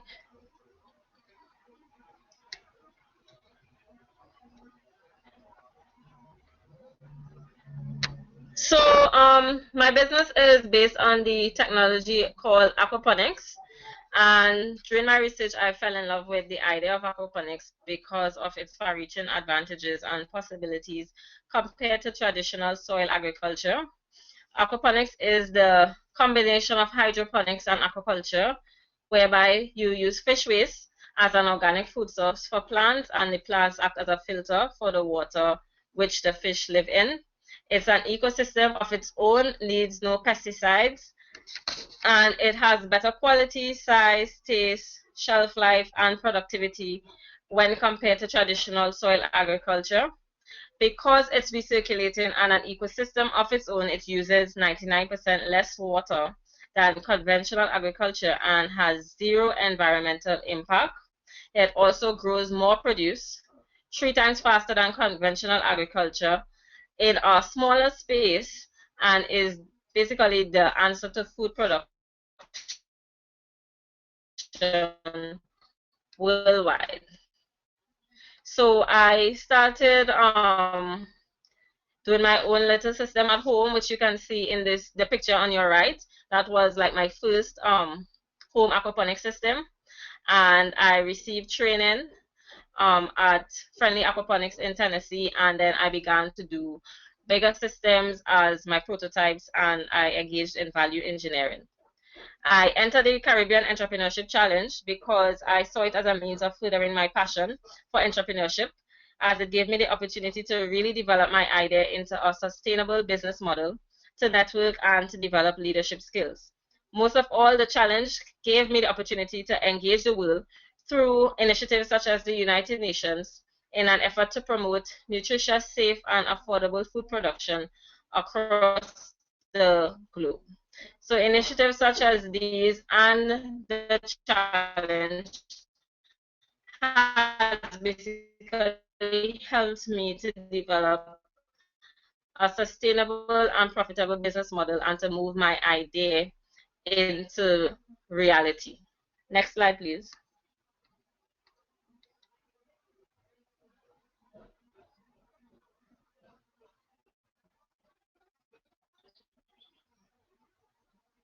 Great.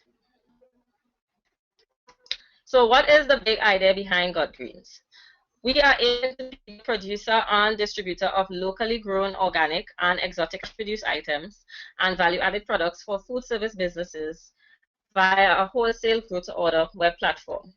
So these food service businesses such as hotels, restaurants, caterers, chefs, they will now have access to convenient solutions of 24/7 online ordering, a grow-to-order service, and delivery. So for them, it's not only convenient, but they have consistent output of specialized fresh produce items. They have predictability and reliability in supply.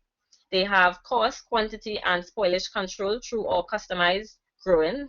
They have produce that is rich in nutrients, has a low environmental footprint, and is affordable. And they have access to a wide variety selection. So basically, these are the value propositions that Got Greens is offering to food service businesses throughout both Trinidad and Tobago, and hopefully in the future worldwide. Next slide, please.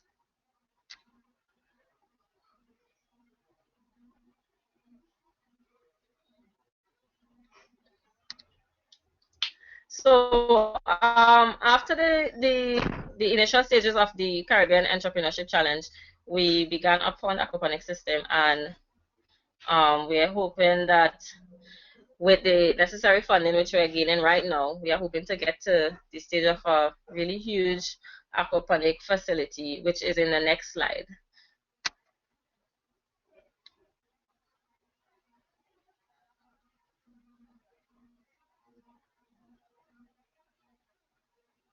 Yes, so this is an example of a large-scale commercial aquaponic facility in a greenhouse. Although in the Caribbean, it won't be so much of a full-scale greenhouse because we're in the tropics and it's not necessary to have an entire full-scale greenhouse, but we're definitely gonna have what we call shade houses. Next slide, please.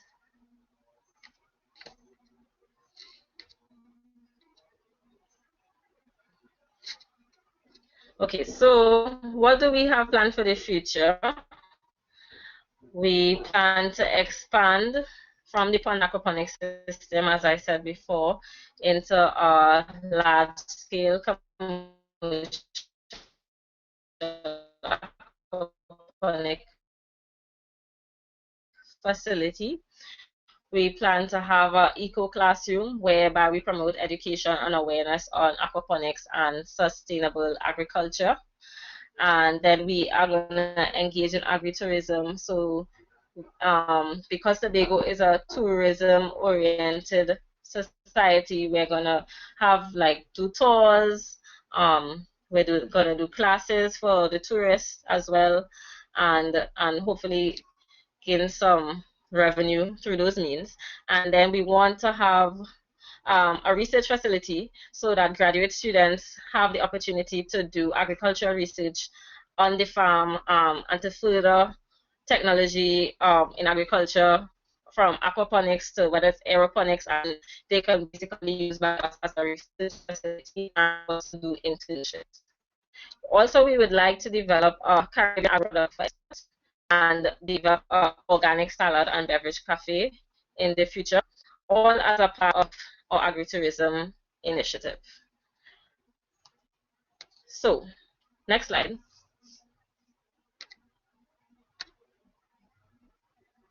Right, so this is my presentation basically on Got Greens, and I thank everyone for listening. I'm open for any questions now.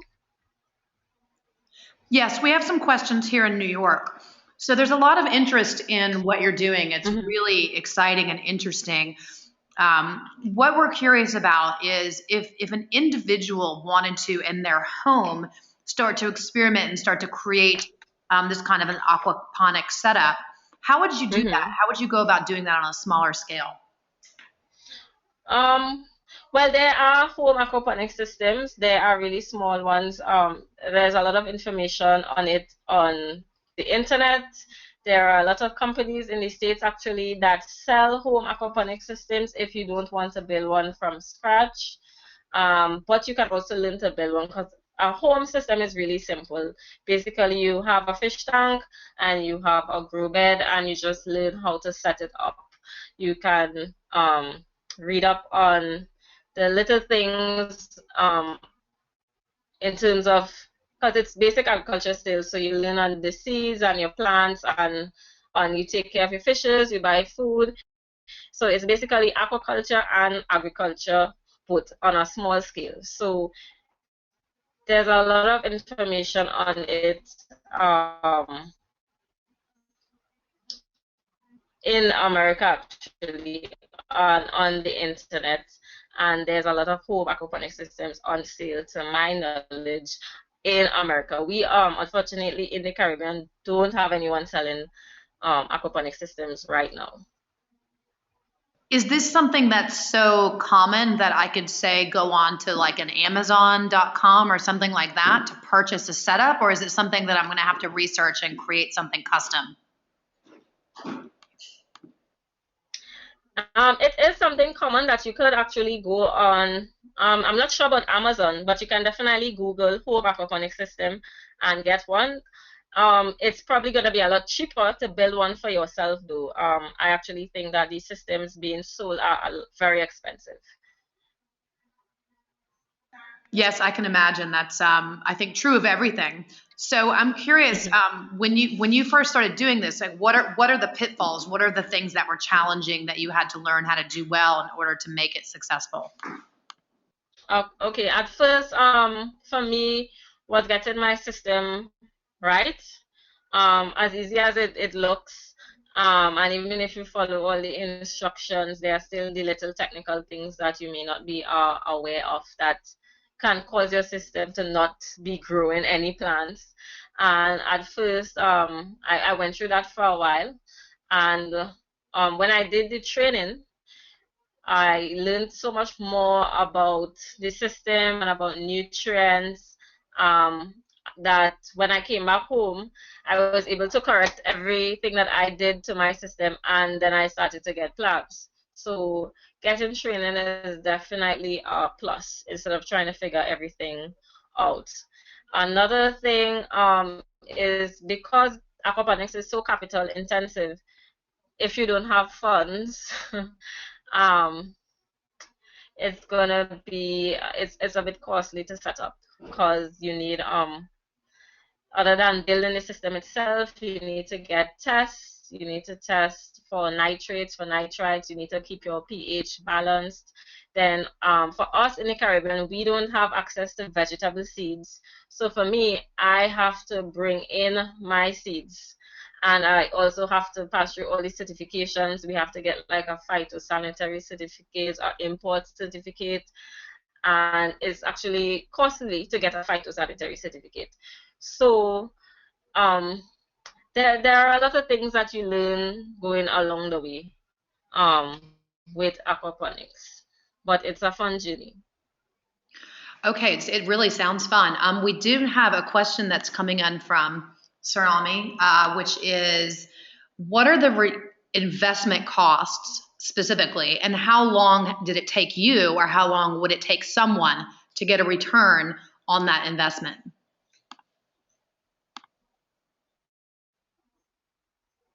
Okay, I would say it depends on the type of system you are building. My suggestion would be to start small and then grow big. Don't go into building a really huge commercial facility at first until you have mastered small scale systems, because it's a lot of money capital wise. So let's say for example a 64 square foot system, which is gonna give you over 1,000 plants. That is gonna cost you maybe about, well, for me that's about 50,000 TT. It could cost you about 10,000 US for a 64 square foot system. And then I guess the price goes up the more land that you have to develop. But the beautiful thing about aquaponics is, even though it's capital intensive to start, once you get going, the cost of sales is it's really low. It's really just the equipment that's expensive at first.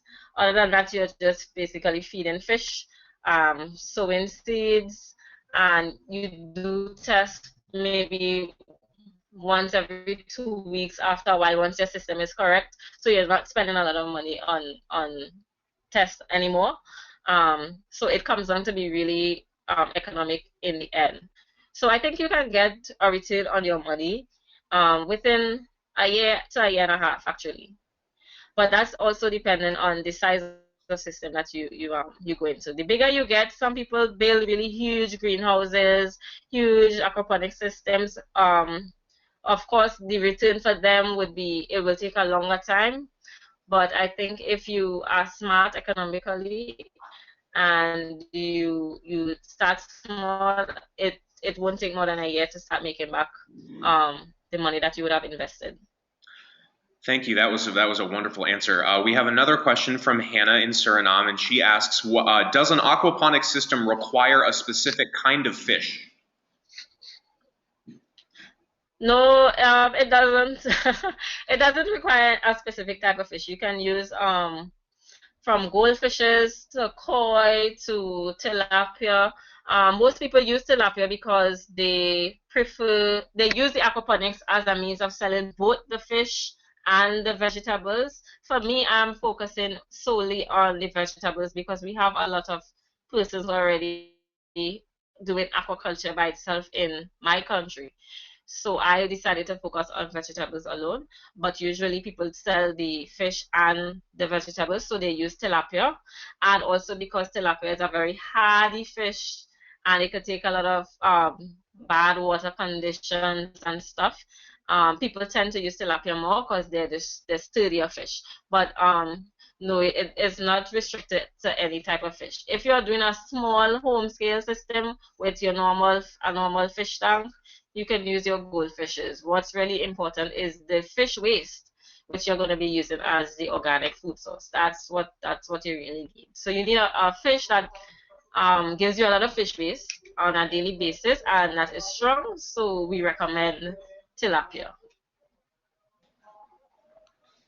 I'm curious, this is such an interesting field. Is there any movement within your government or other governments that you know of to start stimulating this kind of system in the food infrastructure? Well, our government they are now looking into aquaponics actually. Maybe for the last year they've started to look at it, but they haven't pumped any money into it as yet as a way of moving forward in the country. It could actually just be a lot of politics as well. But the government is aware of aquaponics and its advantages. So I expect it to be coming on stream and for us to have like maybe like initiatives within the schools soon where aquaponics is concerned and stuff. Thank you. So one question is, entrepreneurs already have so many challenges to defeat along the way. Was there anything specific to having a green business now that it's definitely happening more and more that green and sustainable businesses are cropping up? Is there anything that you met that you didn't expect when it came to having a green business?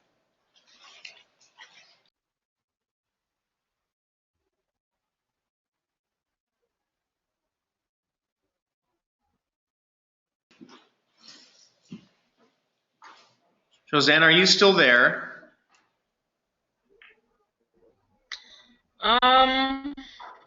Okay. I think a lot of, at least at home, in our country, they speak a lot of green. Yes, I'm here. I'm here.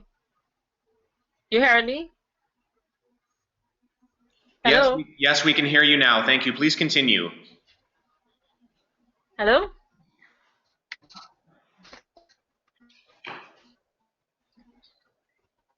Sorry, everybody. There's a Hello? bit of a delay.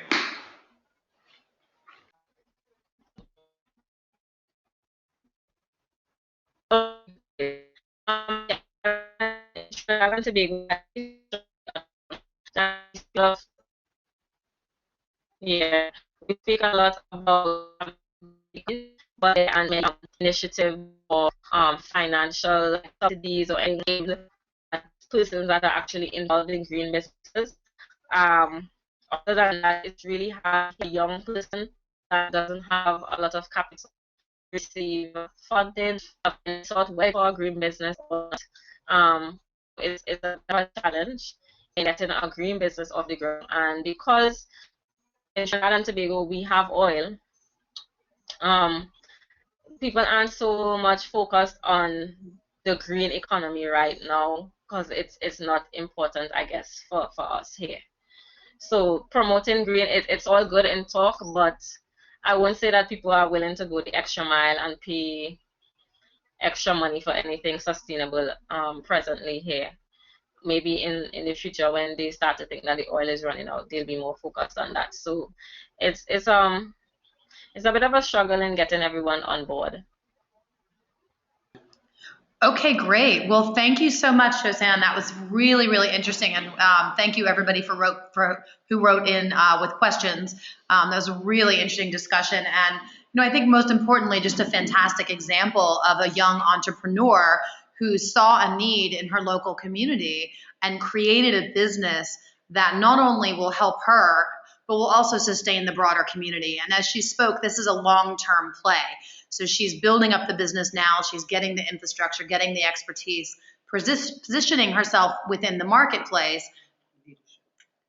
And she's also creating the leadership within her community to inspire other people to start up similar businesses. So overarchingly, Josanne is positioning herself to make a major, major, major, major contribution to her local community and economy, as well as she discussed her expansion that she's planning on taking globally, which is just super exciting. And I really hope all of you get that each and every one of you are capable of creating something as exciting, as sustainable, and as profoundly affecting to the community and to you as an entrepreneur by participating in these workshops and other programs that we offer. So thank you so much for being with us today, Josanne, and we appreciate, even with the technical difficulties, this is an international community that we're speaking to here, and as we all know, that sometimes technology can be a little challenging around the globe. So as long as we all stick together and know that we can make the communication work in the long run, it's worth the small interruptions here and there. So I really appreciate all of you out there today for hanging in with us. I would now like to shift over to our final keynote speaker of the day. We have a really, really great presentation coming up, and I hope you're all really excited to hear. I would like to introduce Mo Hassan. Mo is a social entrepreneur, in addition to being an award-winning trainer, speaker, author, TV host, chef, ballroom dancer, executive coach, futurist, technologist, and philanthropist. So perhaps someday all the rest of us can have as many amazing things in our resume as Mo does. Mo is the founder and managing partner at Intua Power, which is a corporate training firm, and he's also a co-founder of Earthopia, which is a nonprofit organization that works to provide a world-class level of education and abundance for real children globally around the world. Additionally, he's the host of 2 TV shows, Piranha Tank and Unlocking Happiness, as well as the author of The Truth About SharePoint, which is essentials for executives and managers. So please remember all these amazing things that Mo has done as he's talking through his presentation. And at the end, I'm really hoping we get as lively discussion as we have for some of these other wonderful presentations, and we have a fantastic Q&A. So Mo, we are ready for you to take it away.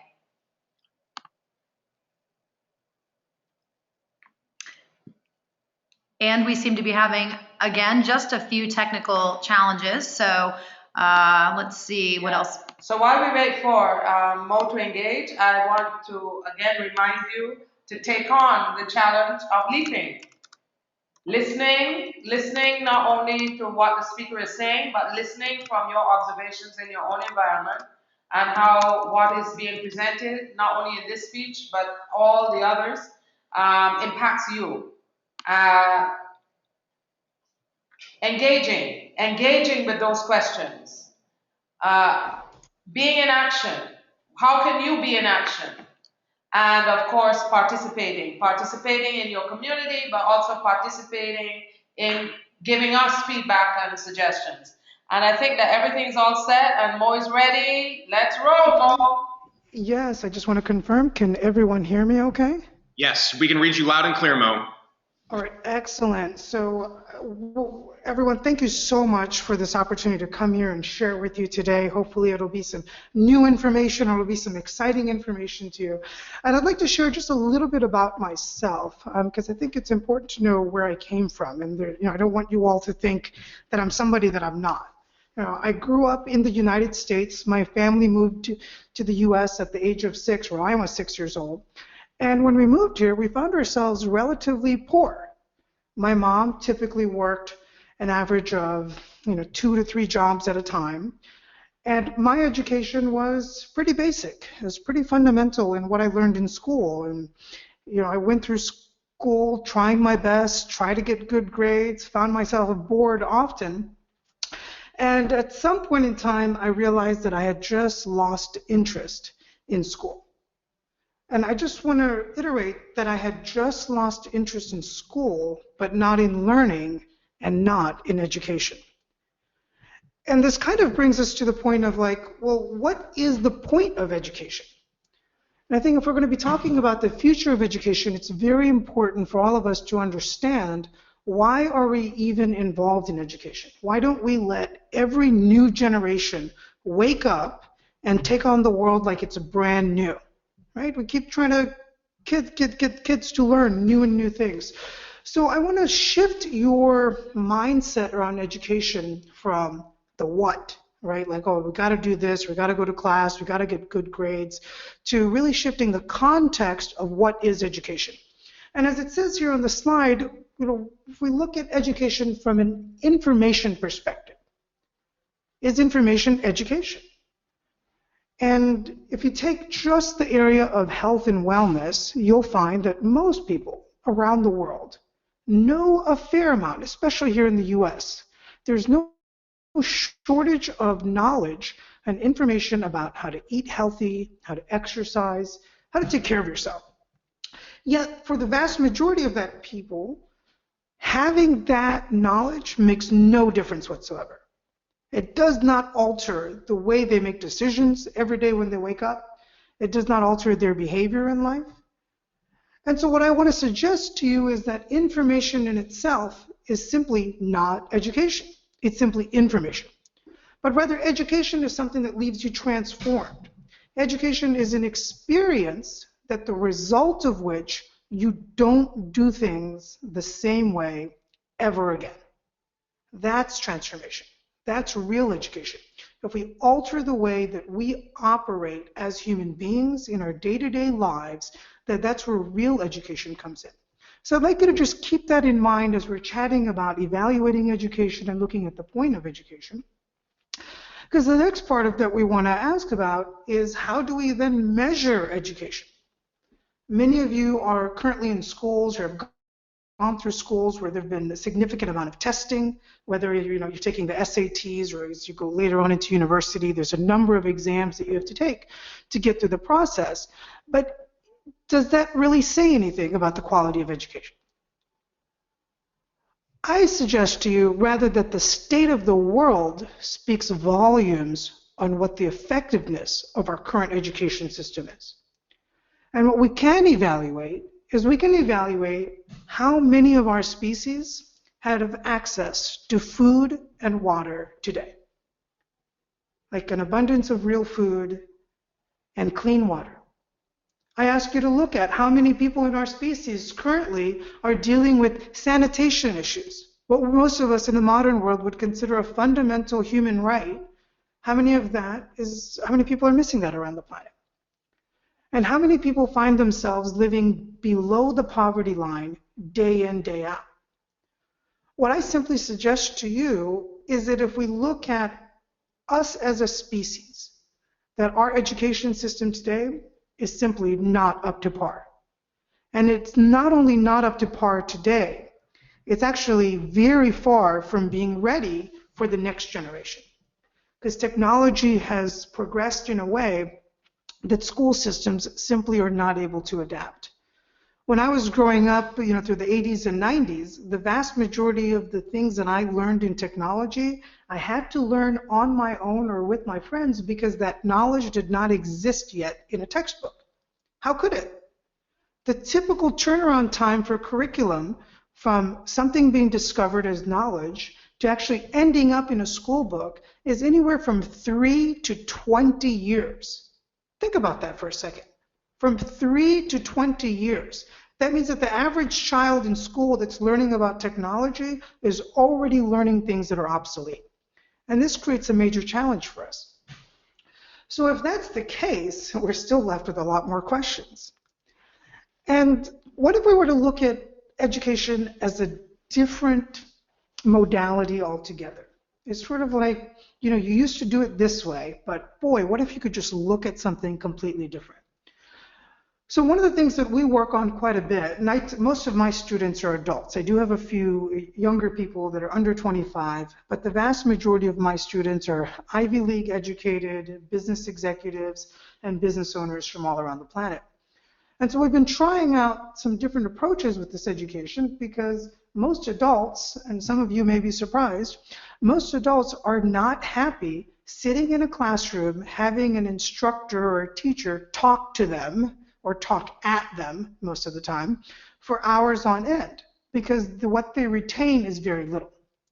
And as most of these executives are going through training, they realize that their time is critical because they're not set up like normal students where you have Monday through Friday, 8 a.m. to 3 p.m. or whatever your school hours may be. And so that creates a wide variety of challenges for them. So they want education that's effective.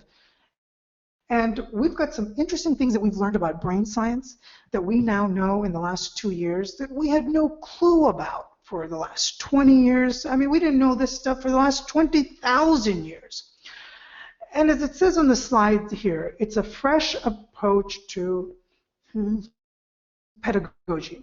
And if you don't know what pedagogy is, don't worry. But what pedagogy is simply the methodologies of learning and teaching. How is it that we as human beings learn? And what we've discovered is that we as human beings are not limited to just 3 forms of learning. Many of us were taught in school that we learn experientially. That means hands-on, you do something. Some of us learn better auditorily if we hear something. And some of us learn better visually if we see something. The reality is, and what we know now, is that there's a minimum of 7 different learning methodologies. What that means is we learn 7 different ways. In addition to the 3 that I mentioned, we also have something known as puzzles and games, right? Some of you are used to this. You play a game or you play a puzzle and you learn from that. Some of you learn from storytelling. Some of you learn from analogies. Some of you learn from the discovery method of learning, where we take a problem, you get thrown in there, and then you figure it out. So here's the part that is both funny, ironic, and just incredibly amazing, is that we as human beings actually use all the methodologies of learning. That's right, we use all the methodologies of learning. To add a bit more complexity to that, we use all the methodologies of learning in all the different things that we could possibly learn, and no 2 people learn the same way. Having said that another way, you could look at it this way. If there was something for any of us to learn, let's say like how to screw in a light bulb, right? A very simple task, screw in a light bulb. You could actually teach that a minimum of 7 different ways. And you're going to find that if you take a sampling of people, let's say 1,000 people, 5,000 people, you're going to find that you need all 7 methodologies to get that information across so that the transformation occurs so that everyone now has the capacity to efficiently and effectively screw in that light bulb. See, in the school system, we don't do this right now. In the school system, we don't really have a system to make sure whether or not you learned. We don't really have a system to say, as if a child is graduating from one grade and going to another, to actually evaluate, does this child know what's going on to the next level? The challenge in this comes in because we are using a very old model of education based out of Germany, and you could read about the history of the current education system. There's lots of information about that, but it was a system designed to get young children ready for war. The idea was simple: take children away from their parents, put them together in a peer environment, increase pressure, and then put someone in the front of the room to then tell them what they should be doing. Again, tell them what they should be doing. So a different approach in education is possible. It is possible, and this is what we've been working on for the last 6 years or so, and this is what I want to share with you now about what is possible in this new generation of tools. So if you think about the future of education and what's there, we're having different conversations in different parts of the world. In some rural parts and villages, we're talking about getting the most fundamental education. Can I get the basics of reading, writing, and arithmetics and basic health care? And then as you transition to more first world countries and things of that nature, you find that people are now working on more advanced education, mathematics, or commonly what we refer to in the US, the STEM curriculum, which is the science, technology, engineering, and math. But if we forget about what there is to learn, let's start by talking about how we facilitate the learning itself. What are some things that we could do differently in education that don't exist right now, per se? So one idea is classrooms without walls. What if we simply didn't have a room to go to where education took place? Now, this in itself is not just about the hours that you spend in the classroom, but rather opening it up to learning itself is a lifetime commitment rather than I only do this the first 18 years of my life or 22 years of my life, then I stop. And there's been a lot of innovation in the world of classrooms without walls. Next up, self-governance. And you might think, what the heck is he talking about, self-governance? Well, here's something else that we've learned about children, is that if you empower them to organize and regulate themselves, turns out they do a pretty good job of it. In fact, Montessori schools have been using this model now for nearly 100 years, where children come in, they are initially taught how to organize, but then the teacher, after a little bit of time, no longer bothers organizing the students. They show up on time by themselves, and they get their curriculum started by themselves. They take their breaks, they take their lunches, but they don't need an adult or a bell to tell them, go do this, go do that. So self-governance in education, that maybe we don't need the type of rigid structure that we have right now in education. Turns out kids are pretty brilliant without any adults around. Next up, assessments. Now you know this as a test, right? You go take a test, you get a grade, you get 100% or an A, depending on where you go to school, and they say good job. But what does that good job really mean? Did you actually learn anything? Or did you just get the right answer on the test? Did you take the right guess? So we found that in this new model of education, that assessments are simply problem and solution presentations. What's presented to the students is a problem, and what's provided by the participants is actually the solution, or the students provide a solution. And they're done by human beings, not by computers, not by Scantron machines, and not by seeing if you check the right box or not, but rather actually human beings being able to see what is the solution that's been presented. And I just want to mention one other thing about this type of assessment. A computer will not be able to recognize when a child is being a genius, but a human being can. So this is one of the ways that we can control that. Next up, project-based approach to learning. At Earthopia, something we've been working on for a number of years is a global curriculum, like really a curriculum that we can give away to the planet for free that is the best education in the world. And I've been asked time and time again, well, who's going to come up with the content for the global curriculum? Who's going to drive the need to say, this is what you should learn next, or this is what's important? And the answer that we've come up with is actually very simple. We're going to let the children drive what there is to learn next. We'll let the children tell us what education they need so they can make a difference in their lives, in their communities. So it's a shift on there's a book that says what you should do versus what does my planet need right now? What does my family need, my community, my city? What does our species need? How can we take it from that approach? So a different approach to education there. And then teach to learn. The best way to learn is still to teach. There's absolutely no better way to learn than to teach. And we found that the model where teachers are students and students are teachers works extremely well. There was a one child, one laptop project that completed a couple of years ago.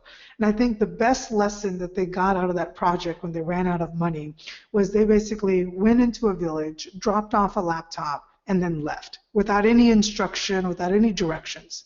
Within a couple of months, not only had they figured out everything there was on this Android laptop, but the children had actually hacked the Android operating system. In addition to hacking the Android operating system, they were actually then able to teach other children on how to do it.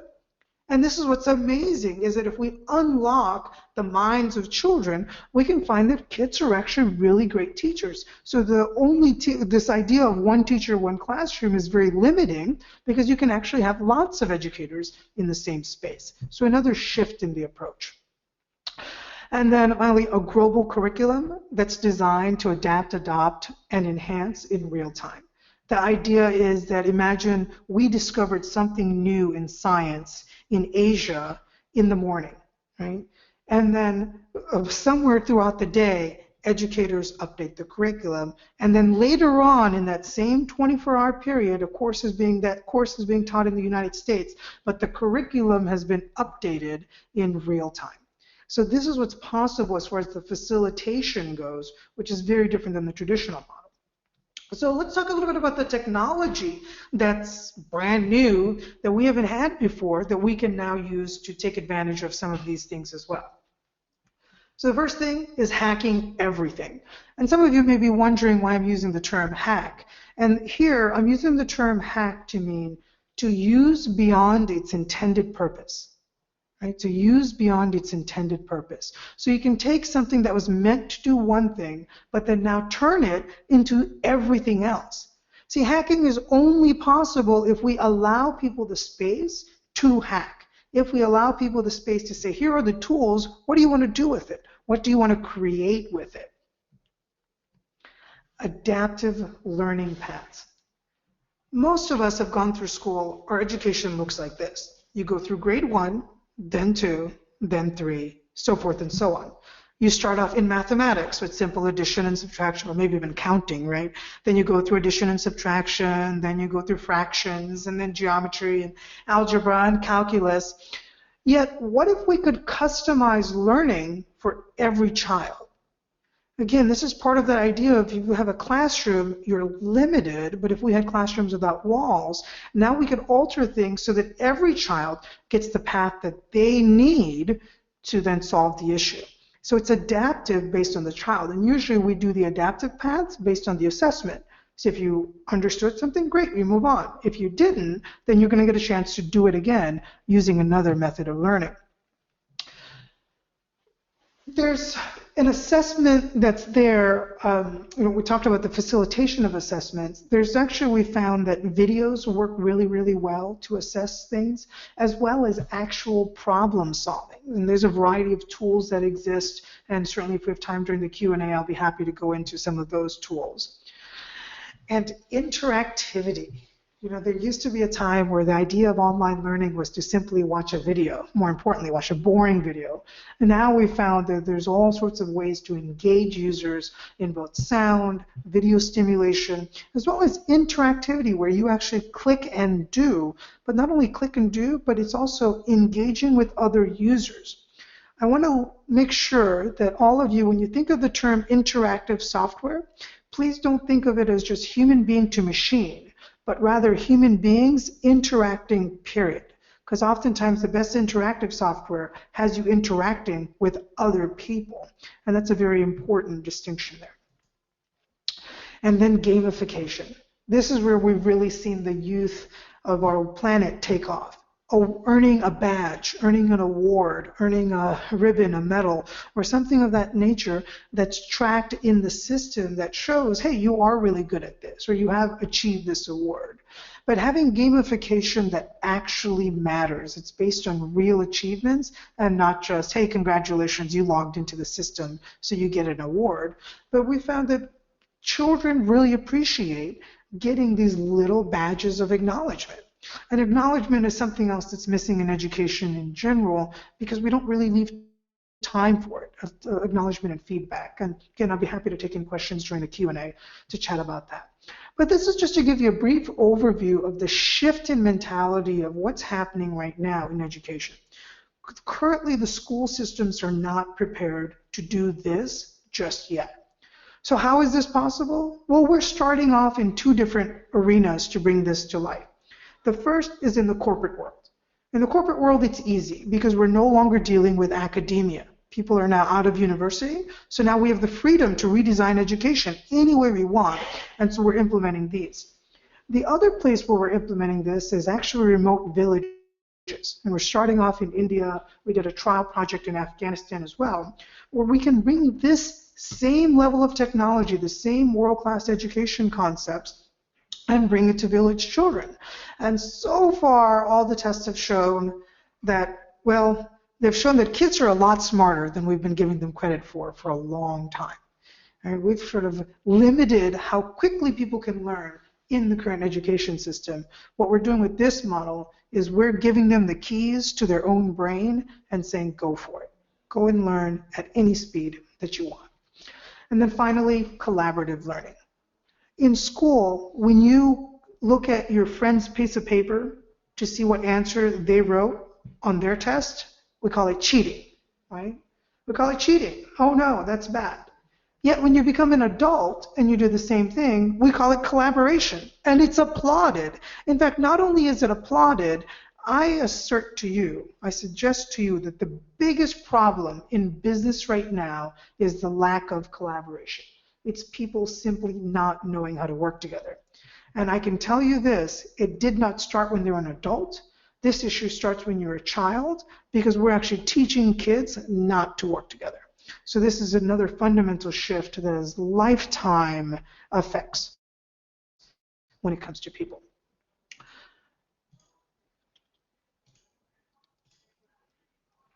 So I'm going to open it up now to the Q&A, and I'll leave this small cartoon up there as we talk about the future of education. I have some young people in my family with some of my cousins, and I feel that this is something that applies to them. And the illustration here is of a child looking at a book. He turns to his friends and says, "Psst, how do you turn this on?"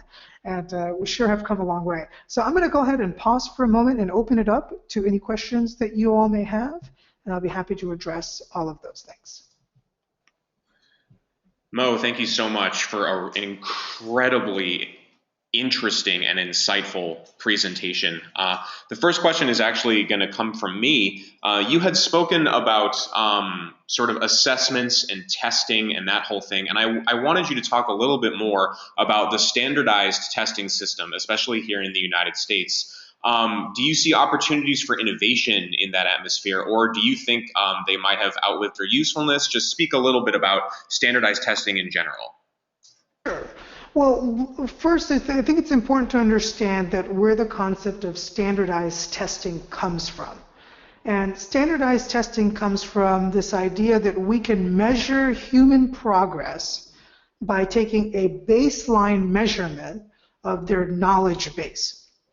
The reality is there's just no way that any test could really measure you as a human being, right? I mean, there's been just every type of test imaginable under the sun that we've been able to create in all of human history has never been able to, in a comprehensive way, capture what you know or understand as a human being. And this is the issue with the standardized test, where you're limiting things to just options. So we approached this a couple of years ago and actually had a conversation with a senior executive at the Department of Education here in the United States government in Washington, D.C. And when we sat down with them and we pointed out like all the studies that show them how testing basically causes stress, kids don't learn anything, it causes parent stress, it all came back to really one thing. Someone is making money on those tests. And I'm not even kidding. That's what it came back to. Someone is making money on all those tests. And it really became a financially driven decision on why we have these tests. There's a reason why the laws exist in the books. It's not about actual measurement of human knowledge. Currently, there's some work that's in progress in the school systems about how do we make tests more engaging. The next 10 years, I think what you're going to see is that there's going to be a lot more computer-based testing in the standardized testing system. But when it comes to the US Department of Education, they have no interest in getting away from the current testing model because it feeds from secondary education into academia and colleges and universities. So, like, I personally feel tests are a complete waste of time. Complete waste of time. And just so you know, I'm a man of principle. When it came for me to take my SATs in high school, I never took my SATs. So I have a not applicable on my SAT score in my transcript because I just decided I wasn't going to take it. I thought it was stupid and I didn't do it. Now, I'm not advising that you do not or do that test. But in the future of testing, what's possible is we can create a new model of human evaluation with these assessments. The challenge comes in with these assessments is not the technology part, because we actually have the bandwidth, we have a lot of the technology needed to do the assessments. The biggest thing missing to do this new model of assessments is more educators. We actually need a lot more educators on the planet. And so I don't know if that sort of helped a little bit to answer your question on what's going on with testing and what's next for it. It absolutely did, Mo. Thank you very much. That was really, really interesting. We're going to move right along here. The next question is, talk a little bit, this is sort of in the technology field, but talk a little bit about, there's been a lot of movement in terms of instilling coding classes in school from a young age all the way up through college, whether it's computer programming, website coding, app coding. And I would like you to speak a little bit about how you see that in terms of its importance sort of universally in terms of being able to teach that kind of learning and that kind of problem solving to kids in the form of coding? That's a great question. I love that question. Thank you so much for asking that question. So let's talk a bit about coding. So in 1997, when I was graduating from high school and then going on to the next phase of my life, computer programming was considered a graduate level course for a master's program, right? If you're going for a master's degree in information systems, and that's when you took comprehensive computer programming. Now, 3-year-olds are learning how to code. And so it's interesting you're asking about problem solving and things of that nature. So this is where the design of education is very important. So when it comes to anything complex, so we can take computer programming because it's a really good example, but same could be applicable to any advanced mathematics or any other complex topic here. The biggest thing that keeps people from learning is actually the buildup of emotional traumas through their life. I'll repeat that again. The biggest thing that keeps you from learning is literally how you feel about it. So what we've learned is that the older you get, you have more time to build up more emotional traumas with someone telling you, you're not smart enough, you're not good enough. In fact, the biggest person telling you that is oftentimes yourself when you have the monologue conversations in your head where you doubt yourself. Oh, I failed here, or I got a B on that test, so I'm not good at math, or I tried this thing on computer science once, so I'm not good at that. And now you've actually created the block, the emotional block, which now becomes a brain block that keeps you from learning what's next. So this is the idea of having to put people in a path to say you have to learn 1, 2, 3 before you can learn 4, 5, 6 just may not be applicable anymore. A good analogy of why this whole thing of coding and all this complex stuff works is I like to use the analogy of driving a car. There was a point in time in American education where almost every single child was taught about internal combustion and the process of setting fuel on fire, putting it in a pressurized chamber, and generating energy out of it, right? What internal combustion is. Eventually, we got to the point where we learned that we could just teach them how to drive. It's not important for them to learn what internal combustion is. Because if they need to learn it, they'll learn it, but they don't need to do that in order to drive. And computer programming is also one of those things. We assume that a child needs to learn business or understand operating systems and user interface and all these other things that an adult may, but the reality is they can learn coding very, very easily, and it's not limited to coding. So I think the short answer to, and I apologize for the long-winded answer on this one here, is that anything that's complex can be learned by a child at a very young age, and it all depends on the emotional traumas that are present in that process. Wow. Thanks. Thank you, Mo, for that. That's really great. And I actually just got a message from Professor Rob Ekblaw, who we heard about time management a little earlier today. And what he said to us is he can add something to this question since he teaches computer programming not just to college students but to high schoolers. So really quick, Mo, if you don't mind, we're going to get Rob in here just to speak for a couple minutes to that. And Rob, you're on. Great, thank you. Yeah, Mo, I loved your answer, and it's more than just the emotional conversations that are going on, whether it's to the student or to the schools. It's actually changing the mindset of the administrators of the schools. As was mentioned, I teach computer programming to both high school and college students, and yet the high schools, when we first wanted to do this program for the high school students who were interested in learning it, thought it had to be dumbed down. They said high schoolers can't learn as well as college students. Seriously, this is the administrators saying this. And yet we use the same program, the same curriculum, the same syllabus. And the high school students are doing just as good work as the college students, in some degrees more because they're more creative. So I think it's also a change in the mindset of the administrators of what the students can learn to have these kind of programs available. That's awesome. Mo, do you have anything to add to that? Only that I agree with you completely. Awesome. That's so cool. Just Rob, thank you again for adding that. That was a little bit of expertise there. That was tremendous. Mo, next question. Please talk more about those audio, video, and interactive tools you were talking about a little earlier in your presentation. What are those? Go into a little bit more detail. What are you excited about? Okay, great. So I'll go ahead and actually share some tool names with you right now so that you all are familiar with it. So there's a few pieces of technology that for those of you that are interested in the space of learning, you want to get to know. And the first thing is known as an LMS. It's your learning management system. So this is the piece of software that tracks student progress, and actually usually where you handle your assessments and your testing, does all your gamification and everything else. So it's the learning management system. The one that I'm most excited about right now, the one that we are adopting, is the Adobe Captivate Elements LMS. Adobe Captivate Elements. And as a tool, a few years ago, if you were to implement an LMS, at a university level or at any sort of corporate environment, you're looking at an implementation cost that's somewhere around $250,000. Okay? So it's not inexpensive at all to get these things up and running. Adobe's finally introduced a subscription-based service. It's $4 a user license per month. Now, look, that's just the technical cost. You still have to have the expertise and the people to implement it. But $4 a user license per month is unheard of in that world and is very, very attractive.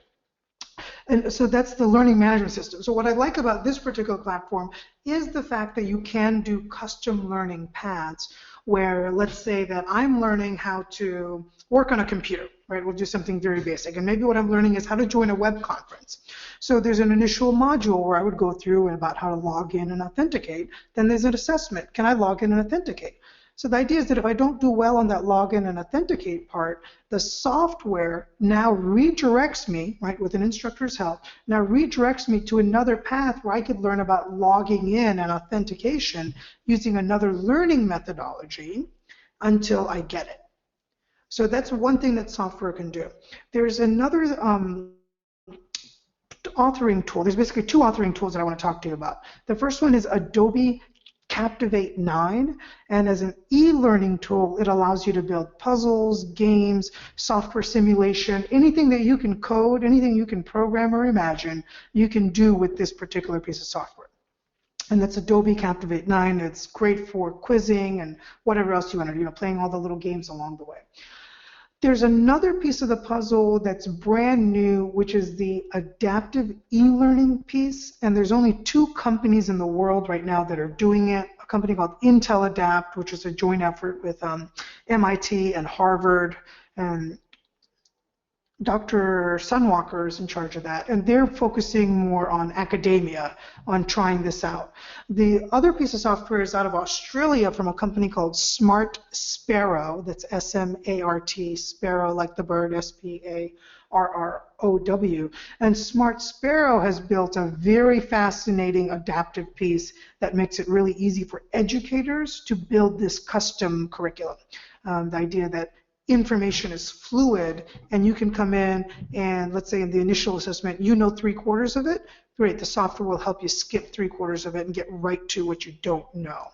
So those would be three major tools that I'd recommend if you are interested in that space, checking out. The beautiful thing about all of these particular platforms is everything is now designed so if you can put it in HTML5, you can put it in the software and it's good to go.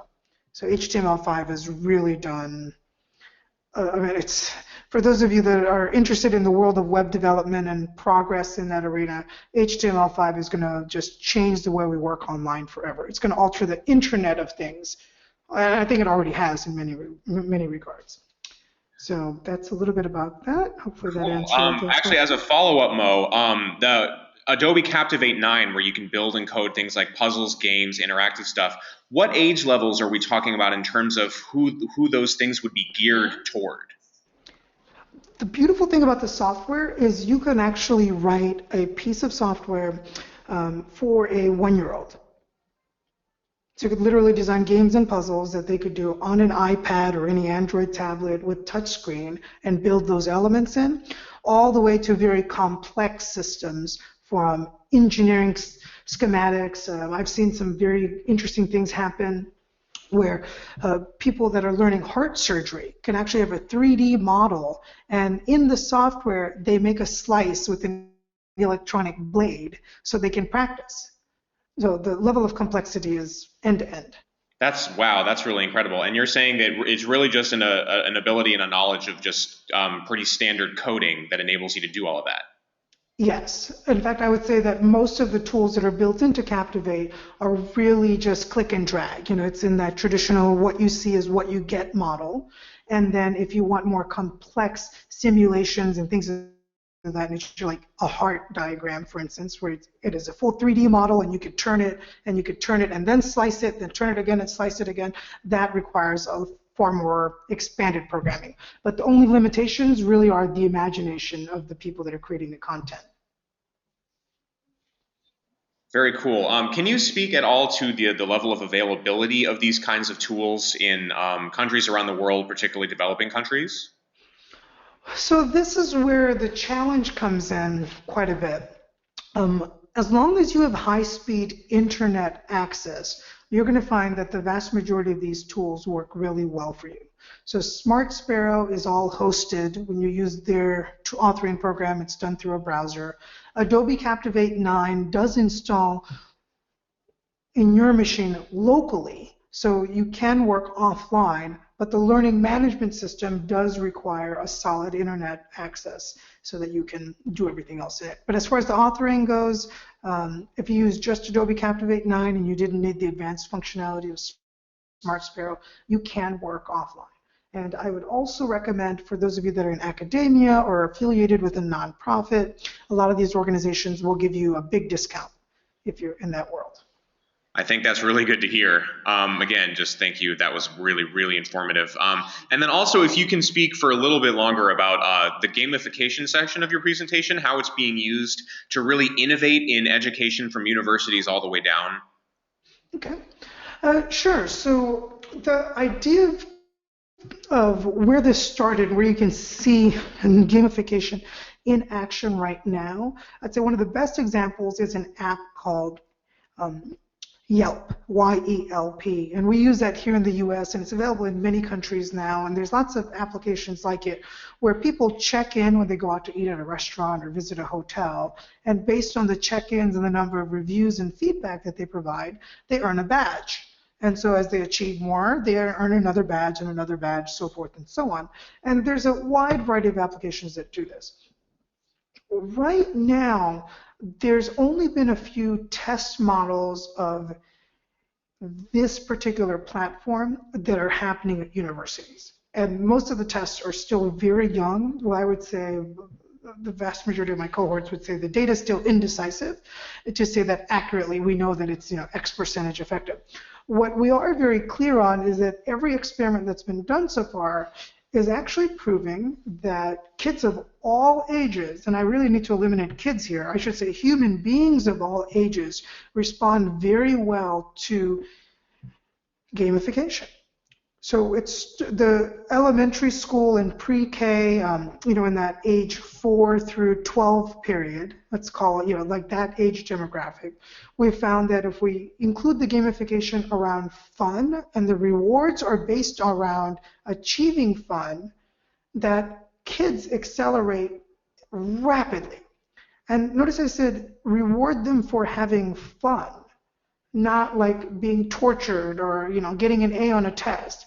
In fact, it's turned out that gamification, the old way, right, the offline gamification, where you actually got a score, a test, not very effective.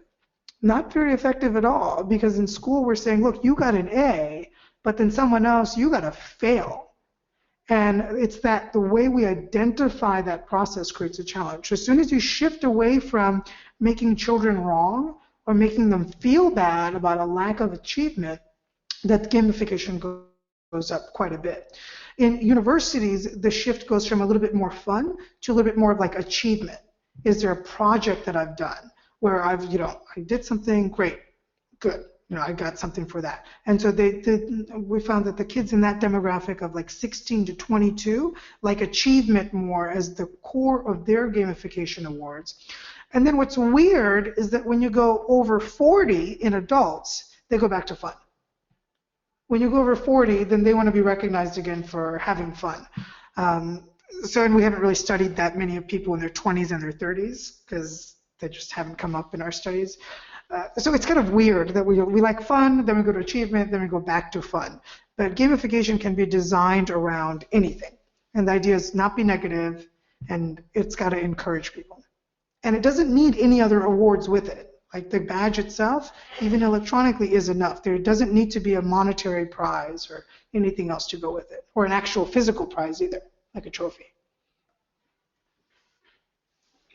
Okay, so what does all of this mean in terms of being able to engage people in conferences like this? Where do you see it going? And then also, can you give an example of kind of like a real world success story that you have had, if you can just speak to that a little as well? Sure. So the first thing is when it comes to conferences and things of that sort, you're finding there's a whole bunch of new technology that's coming up as far as engaging audience participation in the conferences. A lot of this showing up in the form of an app where there'll be a conference app that you run on your iPad, iPhone, or Android device, and it interacts real time with what's happening in the room. So it could be quizzes, summaries, but the main thing is that you're getting feedback from the audience that's beyond just a hand raise or a round of applause or people yelling out something, where you can actually get them to engage in complex, multivariable answers with different paths, right? So you can say, okay, well, I like cats. Okay, great. Well, do you like black cats, white cats? Okay, you like white cats, you like them as kittens, or you like them as older cats. I'm giving cats as an example here.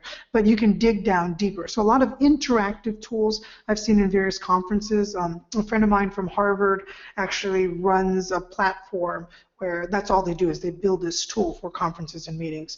And I know even with the virtual summit, with like what we have right now, there are some people that are shifting away from the traditional go-to meeting, go-to webinar, to using more of a go-to training, which is another product, which gives a little bit more interactive capabilities, allows people to go break out into smaller sessions and do things of that nature. But we're still at the fairly early stages of that. I think it'll be maybe 3 to 5 years before we see that take off to the next level. And it's more platform issues with phones and devices than software.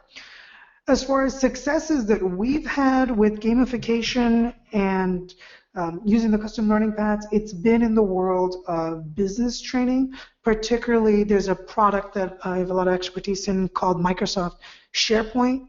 And SharePoint is Microsoft's collaboration software.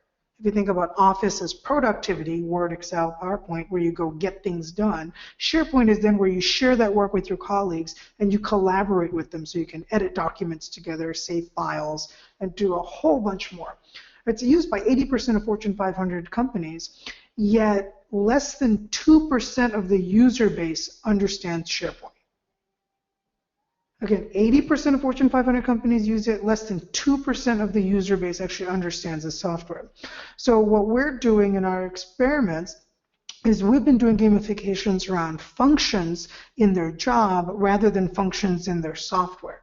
Like, hey, do you know how to share a file? Do you know how to save a file? Do you know how to save a file every possible way that you can so that you can become a file expert? Great, so that person can earn a badge, and there's incremental steps that they do. So that's worked out really, really well. We've also found that we've added gamification to non-software pieces, like the ability to facilitate a meeting, like actually running a meeting.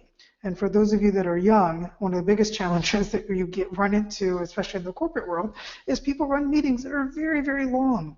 And so we teach courses on how to run concise, short meetings. So the gamification piece comes in where one part of it is to say, yes, I've gone through the education, but then the second part of it is that your colleagues have to certify you that, yes, you are in fact running the meeting efficiently. So we found that secondary validation is very important in that realm. Like that certification means a lot more if it's not just, hey, I clicked through the software, give me my badge.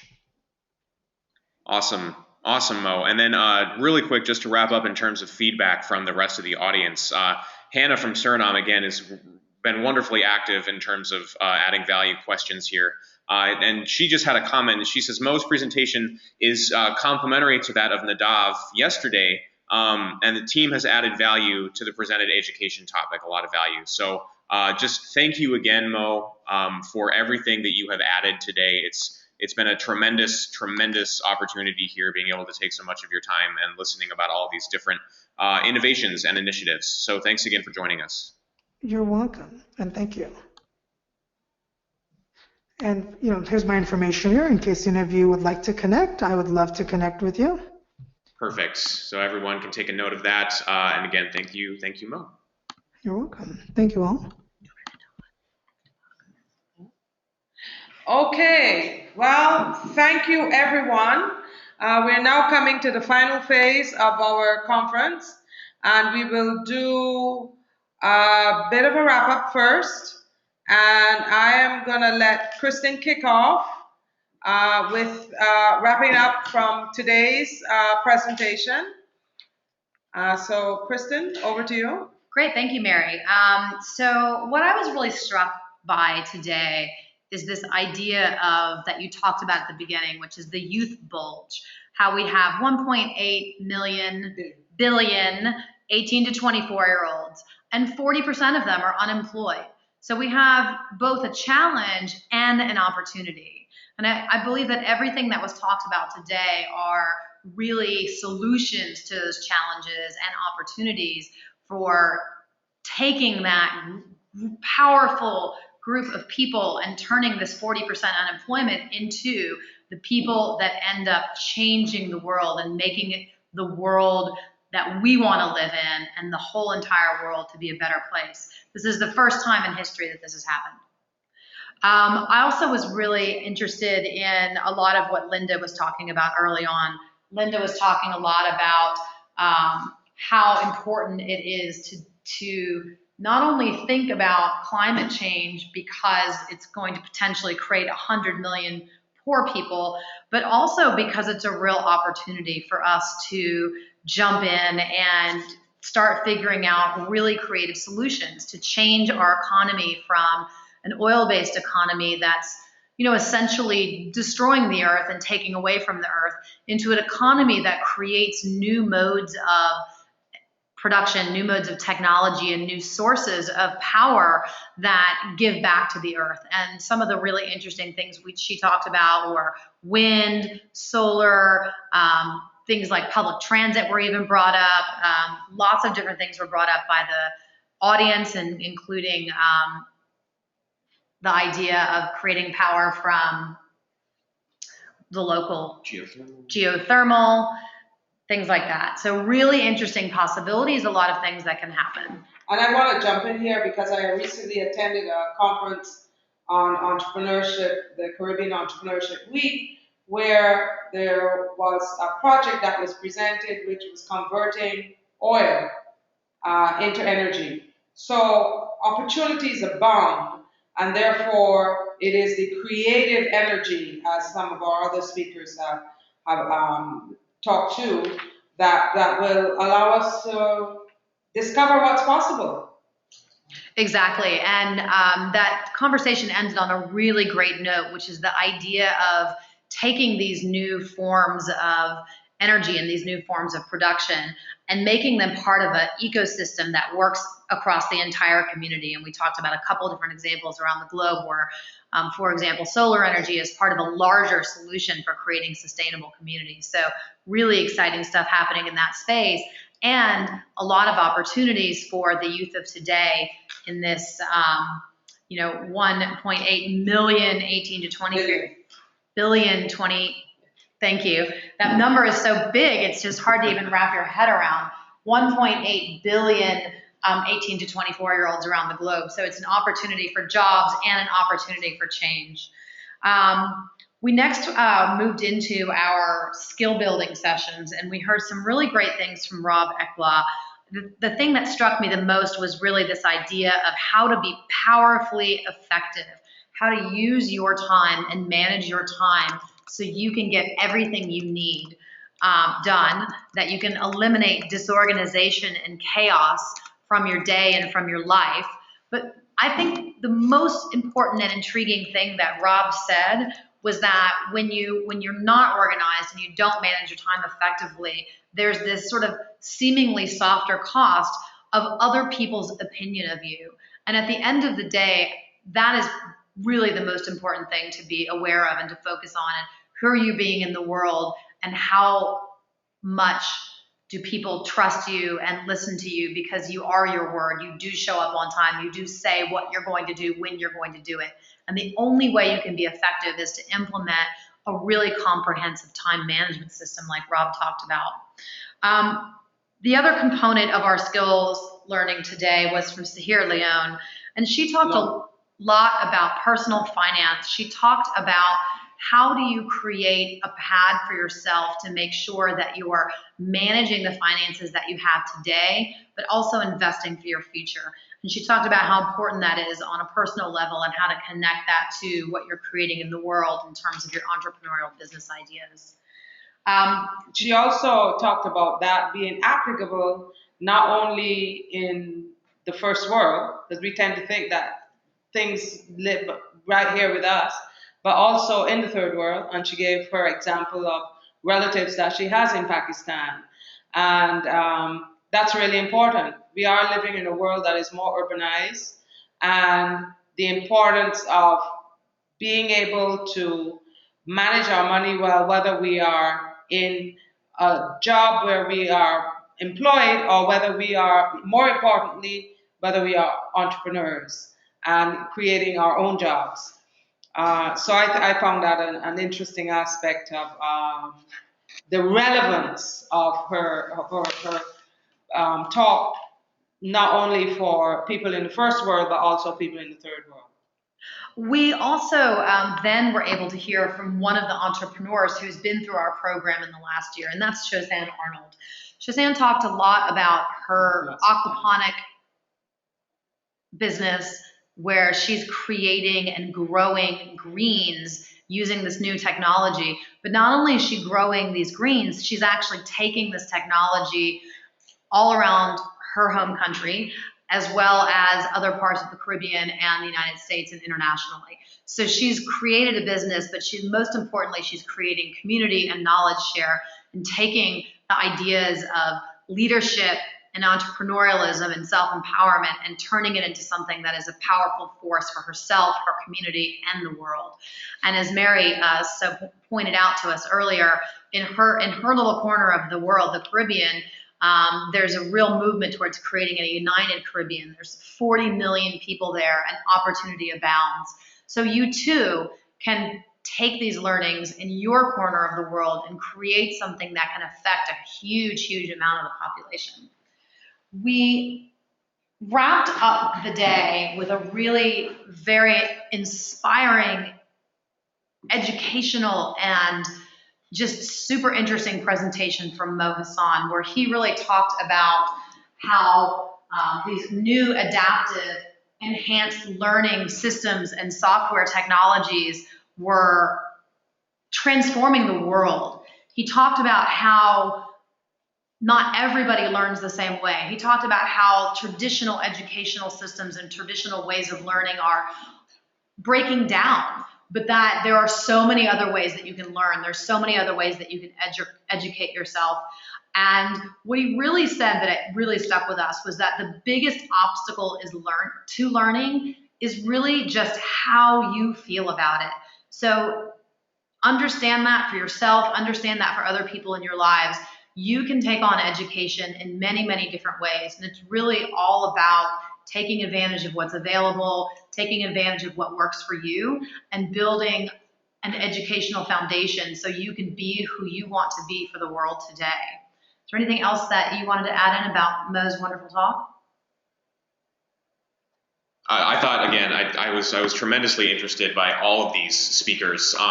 Being someone who enjoys technology myself, I really thought it was phenomenal. What he's doing in the sphere to disrupt our traditional modes of educating, not only from inside the brain, but also from within the technology sector, coding, being able to disrupt standardized testing, and again, it being for him explaining that the new model of human evaluation doesn't need anything besides more educators. We don't need less educators. We don't need higher qualified educators more than we need more educators. And I think that is a tremendous, tremendous point to bring up. So again, thank you to Mo for that knowledge. Well, what I would like to add to that, for me, I feel excited. I feel excited as a person having a background in development and seeing the gap. As a person who worked on HIV and AIDS in Africa for quite a long time and saw capacity being depleted among the productive segment of the population, taking teachers away, but also being conscious of the fact that we have a lot of young people in the world, the bulk of whom are living in countries where their families are living on less than $2 a day. And what this approach can mean in terms of revolutionizing education, I find it exciting. I find that giving young people the opportunity to create their curriculum and learn, the example that he gave about the use of the just leaving the laptop there, the Android, and having young people hack the Android is a case in point. Taking our young people out of the chains of structure and actually allowing them to learn and contribute to our future. So I find that extremely exciting and a challenge for how this can be integrated into systems that can really transform education and make a contribution to a sustainable world. Fantastic. Well, thank you very much to everyone who participated today, both the speakers and the listeners and the question askers. It was just an incredible learning experience, and I'm just so pleased to have been able to be a part of it. And now we're going to call on Nicole O'Donnell, who is a youth advisor with the Global Leadership Coalition, who is going to move our vote of thanks. Nicole, over to you. And I just also wanted to add one last remark before our closing remarks, just that as an educator and a student and an entrepreneur myself, and what I like to consider a young person, I'm